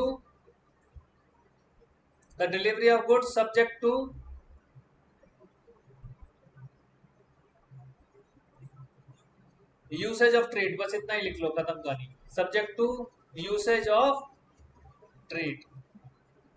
ठीक है जी. यानी आप जो गुड्स की डिलीवरी दो वो ऐसी तो हो जो मैं आगे यूज कर सकूं एज अ ट्रेड. मान लो आपने पहले से सारा सामान खराब भेज दिया, वो मेंशन नहीं कर रहा है इसमें, लेकिन आपने सारा खराब भेज दिया, तो क्या मैं उसको यूज कर पाऊंगा ट्रेड में? वो तो यूसेज हो ही नहीं पाएगा. तो सब्जेक्ट टू लगा दिया उसने कि आप जो डिलीवरी दो वो इस तरीके की हो जो ट्रेड में आगे यूज हो सके. हाँ जी, नेक्स्ट इंस्टॉलमेंट डिलीवरी. लिखो जी. Section 38 instalment delivery. Instalment delivery से समझ सकते हैं आप किस्तों में भेजा जा रहा है. अभी ऊपर भी पीछे आया है पॉइंट कि लेस डिलीवरी आई थी. अभी लेस डिलीवरी के केस में मैं क्या ऑप्शन दे रहा हूँ? रिजेक्शन का दे रहा हूँ. लेकिन यहाँ पर इंस्टॉलमेंट डिलीवरी मेंशन्ड है. हाँ जी, Unless otherwise agreed, the buyer is not bound to accept delivery in installments. आगे ना अनलेस अदरवाइज मेंशन्ड. ऊपर भी यही तो किया था आपने. लेस डिलीवरी भेजी.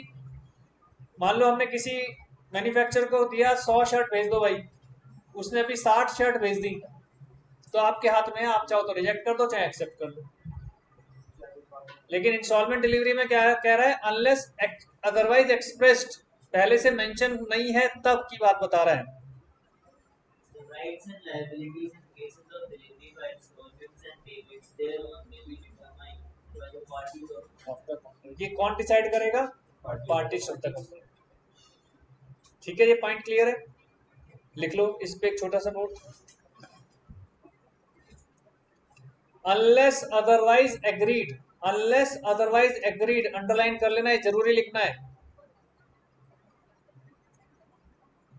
Buyer is not bound to accept instalment delivery. Buyer bound नहीं है, सेलर फंस गया यहां पर. Buyer is not bound to accept instalment deliveries.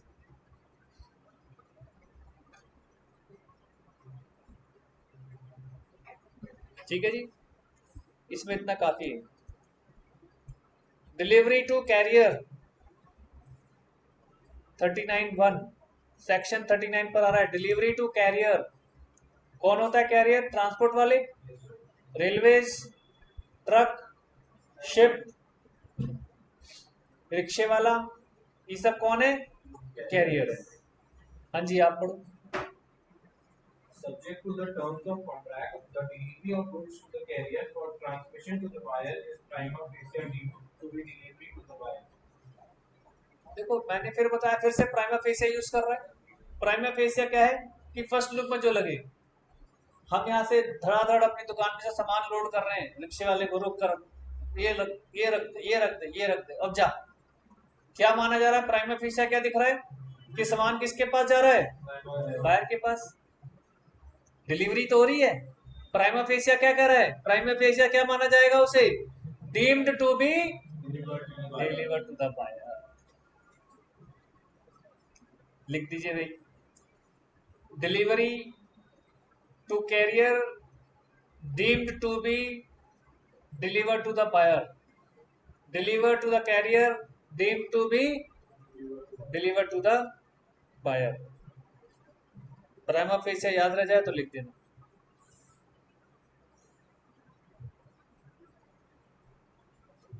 Next आपके पास आ जाते हैं। Next, deterioration during transit.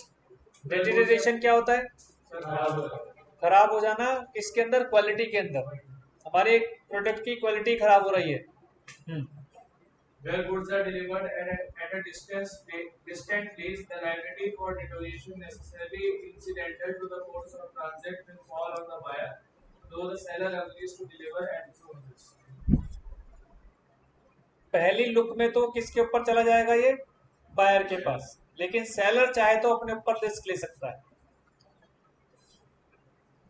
हमने एक शॉप से हार्डवेयर का सामान खरीदा, वॉश बेसिन, सिंक वगैरह ब्रेकेबल होते।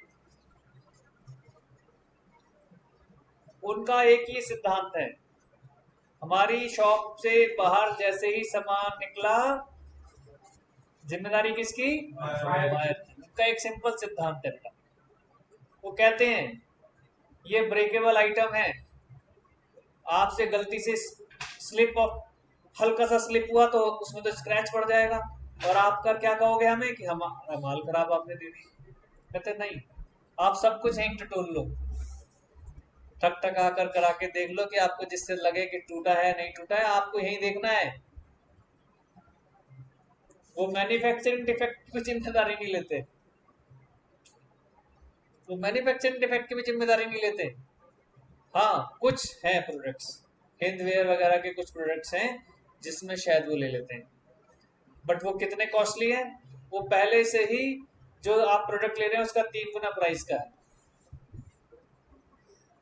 एक वॉश बेसिन आपने खरीदा मान लो 1000 रुपए का, तो हिंदवेयर का वही सेम 3000 रुपए का होगा। उनका अपना वो है, अब क्योंकि गारंटी ले रहे, वो आपके यहाँ डिलीवरी की भी गारंटी ले रहे हैं कि हम पहुंचाएंगे, टूटेगा तो हमारा, आपके यहाँ साबुत पहुंचेगा, बट पहले ही ट्रिपल चार्ज, यानी उन्होंने कॉस्ट तो पहले ही वसूल ली। ठीक है जी, तो लिख लीजिए, deterioration during transit, dot dot डालकर लिखो, buyer will be held responsible, buyer will be held responsible for any loss, buyer will be held responsible for any loss। Bracket में लिख लो, seller may agree to bear the risk। ये seller के ऊपर है।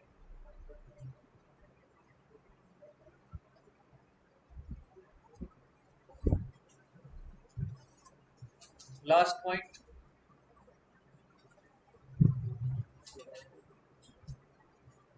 पढ़ो जी। Buyer's right to examine the goods. Buyer's rights to examine the goods। If goods are delivered to the buyer who has not previously examined them, he is entitled to a reasonable opportunity of examining them in order to ascertain whether they are in conformity with the contract. Unless otherwise agreed, the seller is bound on request to afford the buyer a reasonable opportunity of examining the goods. भाई आप सामान ले रहे हो तो obviously एक opportunity तो दी जाएगी आपको कि देख लो जी, आपने जो सैंपल दिया या जो आपकी एक्सपेक्टेशंस थी या जो आपने मुझे एक्सप्रेस किया वैसा है या नहीं, ये अपॉर्चुनिटी तो मिलेगी। तो सेक्शन 41 में लिख लो,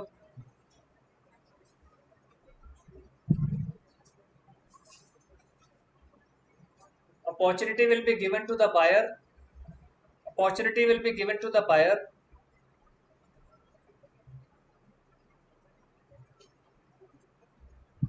for examining the goods.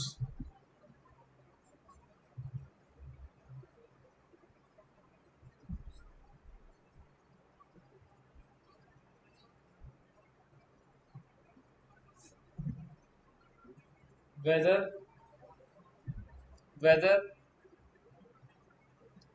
goods are in conformity goods are in conformity with the contract. पता लगाने के लिए कि भाई जो कॉन्ट्रैक्ट हम कर रहे हैं उसके अकॉर्डिंग है कि नहीं.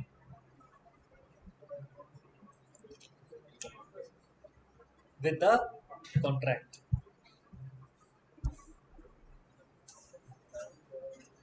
एक छोटा सा नोट लिखो. Section 42 rules related to acceptance of delivery of goods. Section 42 rules related to acceptance of delivery of the goods.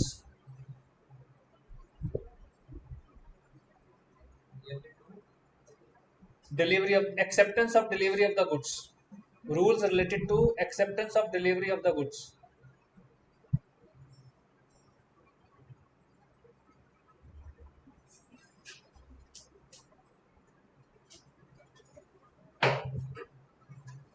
Point number 1.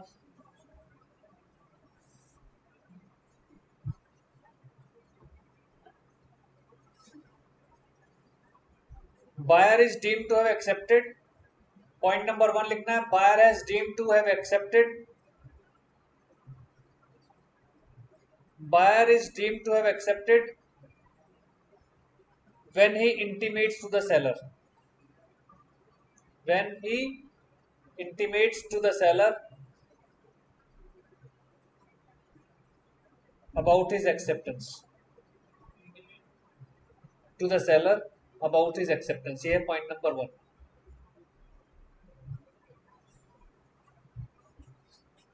Point number 2.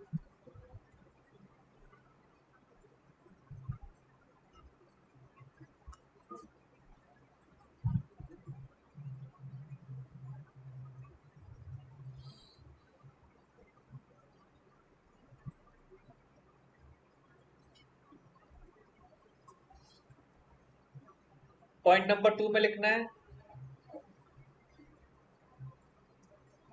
where goods delivered to the buyer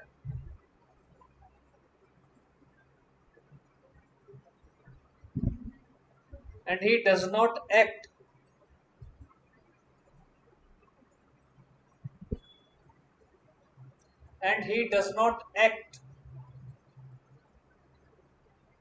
about inconsistency of the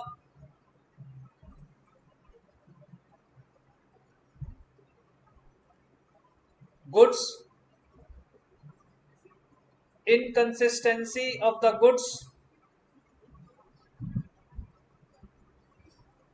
oblique ownership of the seller.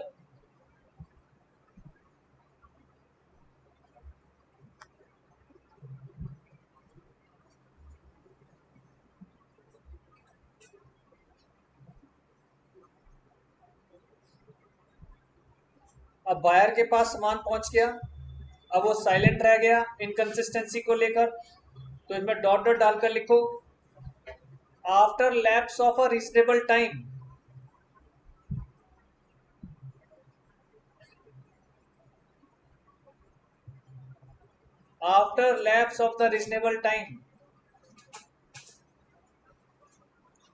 it will be deemed that he had accepted the goods. It will be deemed that he had accepted the goods.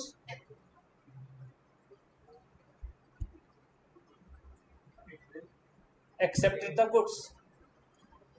यानी एक reasonable time lapse कर गया, आपने उसके बारे में seller से कोई बात नहीं की, तो क्या माना जाएगा?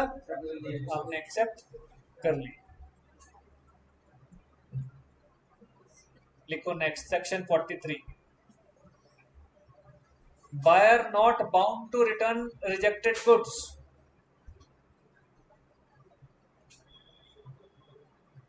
Buyer not bound to return rejected goods.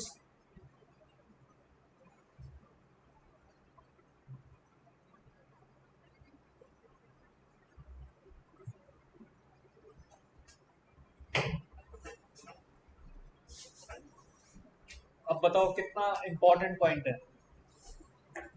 Buyer not bound to return rejected goods. अब गुड्स रिजेक्टेड है, उसे पसंद नहीं है, उसके अकॉर्डिंग नहीं है, रिजेक्ट कर दिए उसने, अब वो बाउंड नहीं है रिटर्न के लिए। इसका मतलब सेलर को एफर्ट्स करने पड़ेंगे वापस मंगाने के लिए। लिखो as per section 43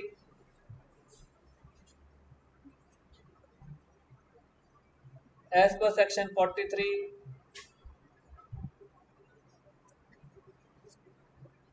when buyer intimated to seller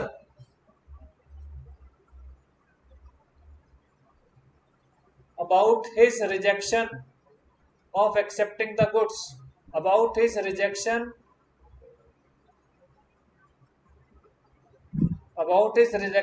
of acceptance of goods,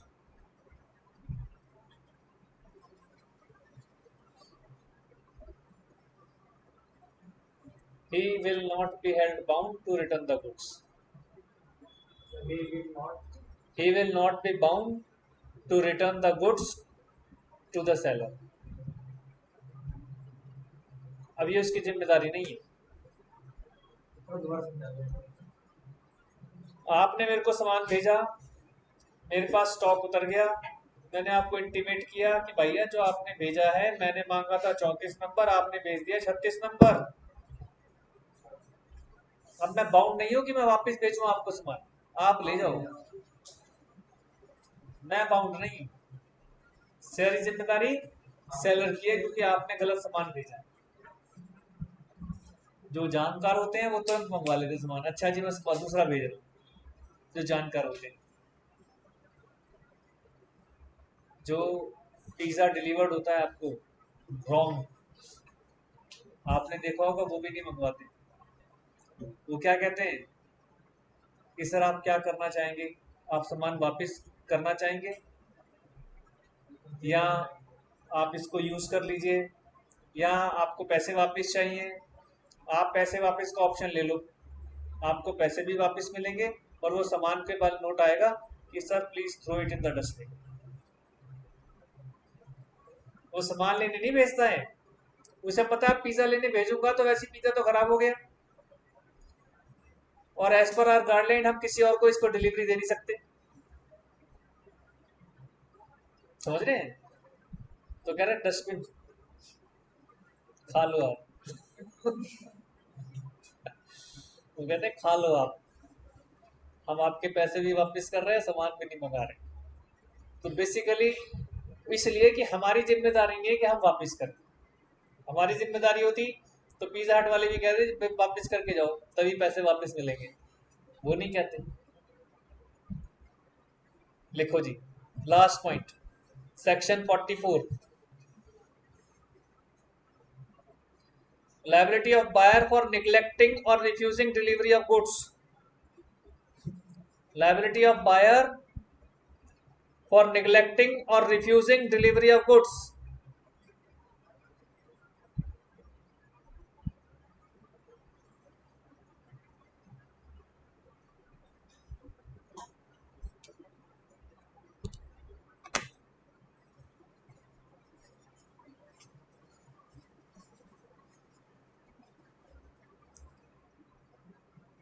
पढ़ जाओ जी, आपकी बटन फटाफट एक पैराग्राफ जल्दी से, आसान सा है, मजेदार लगेगा आपको, ये तो बहुत आसान है। seller is ready and willing to deliver the goods and request the buyer to take delivery, and the buyer does not within a reasonable time after such request take delivery of the goods.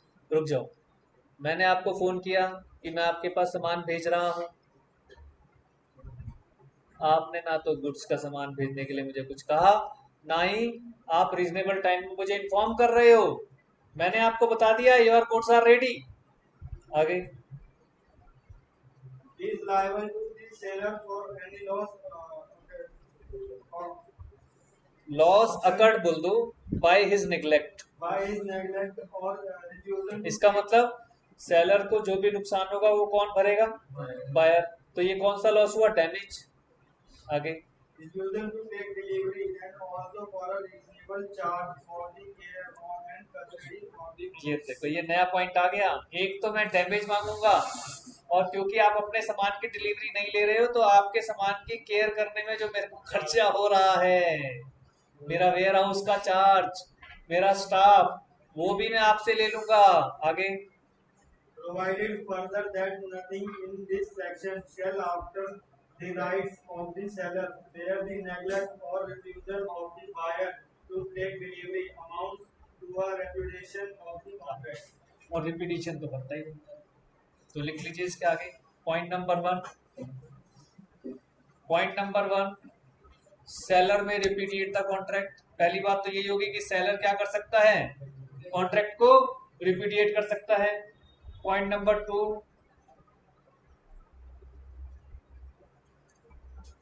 seller can claim for damages. Seller can claim for damages as well as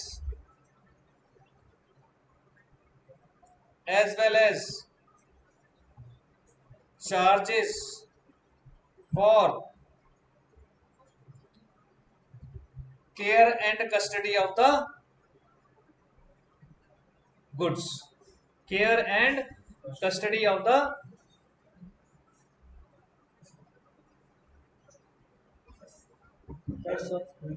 ये repudiate का चीज application में दोनों नहीं है।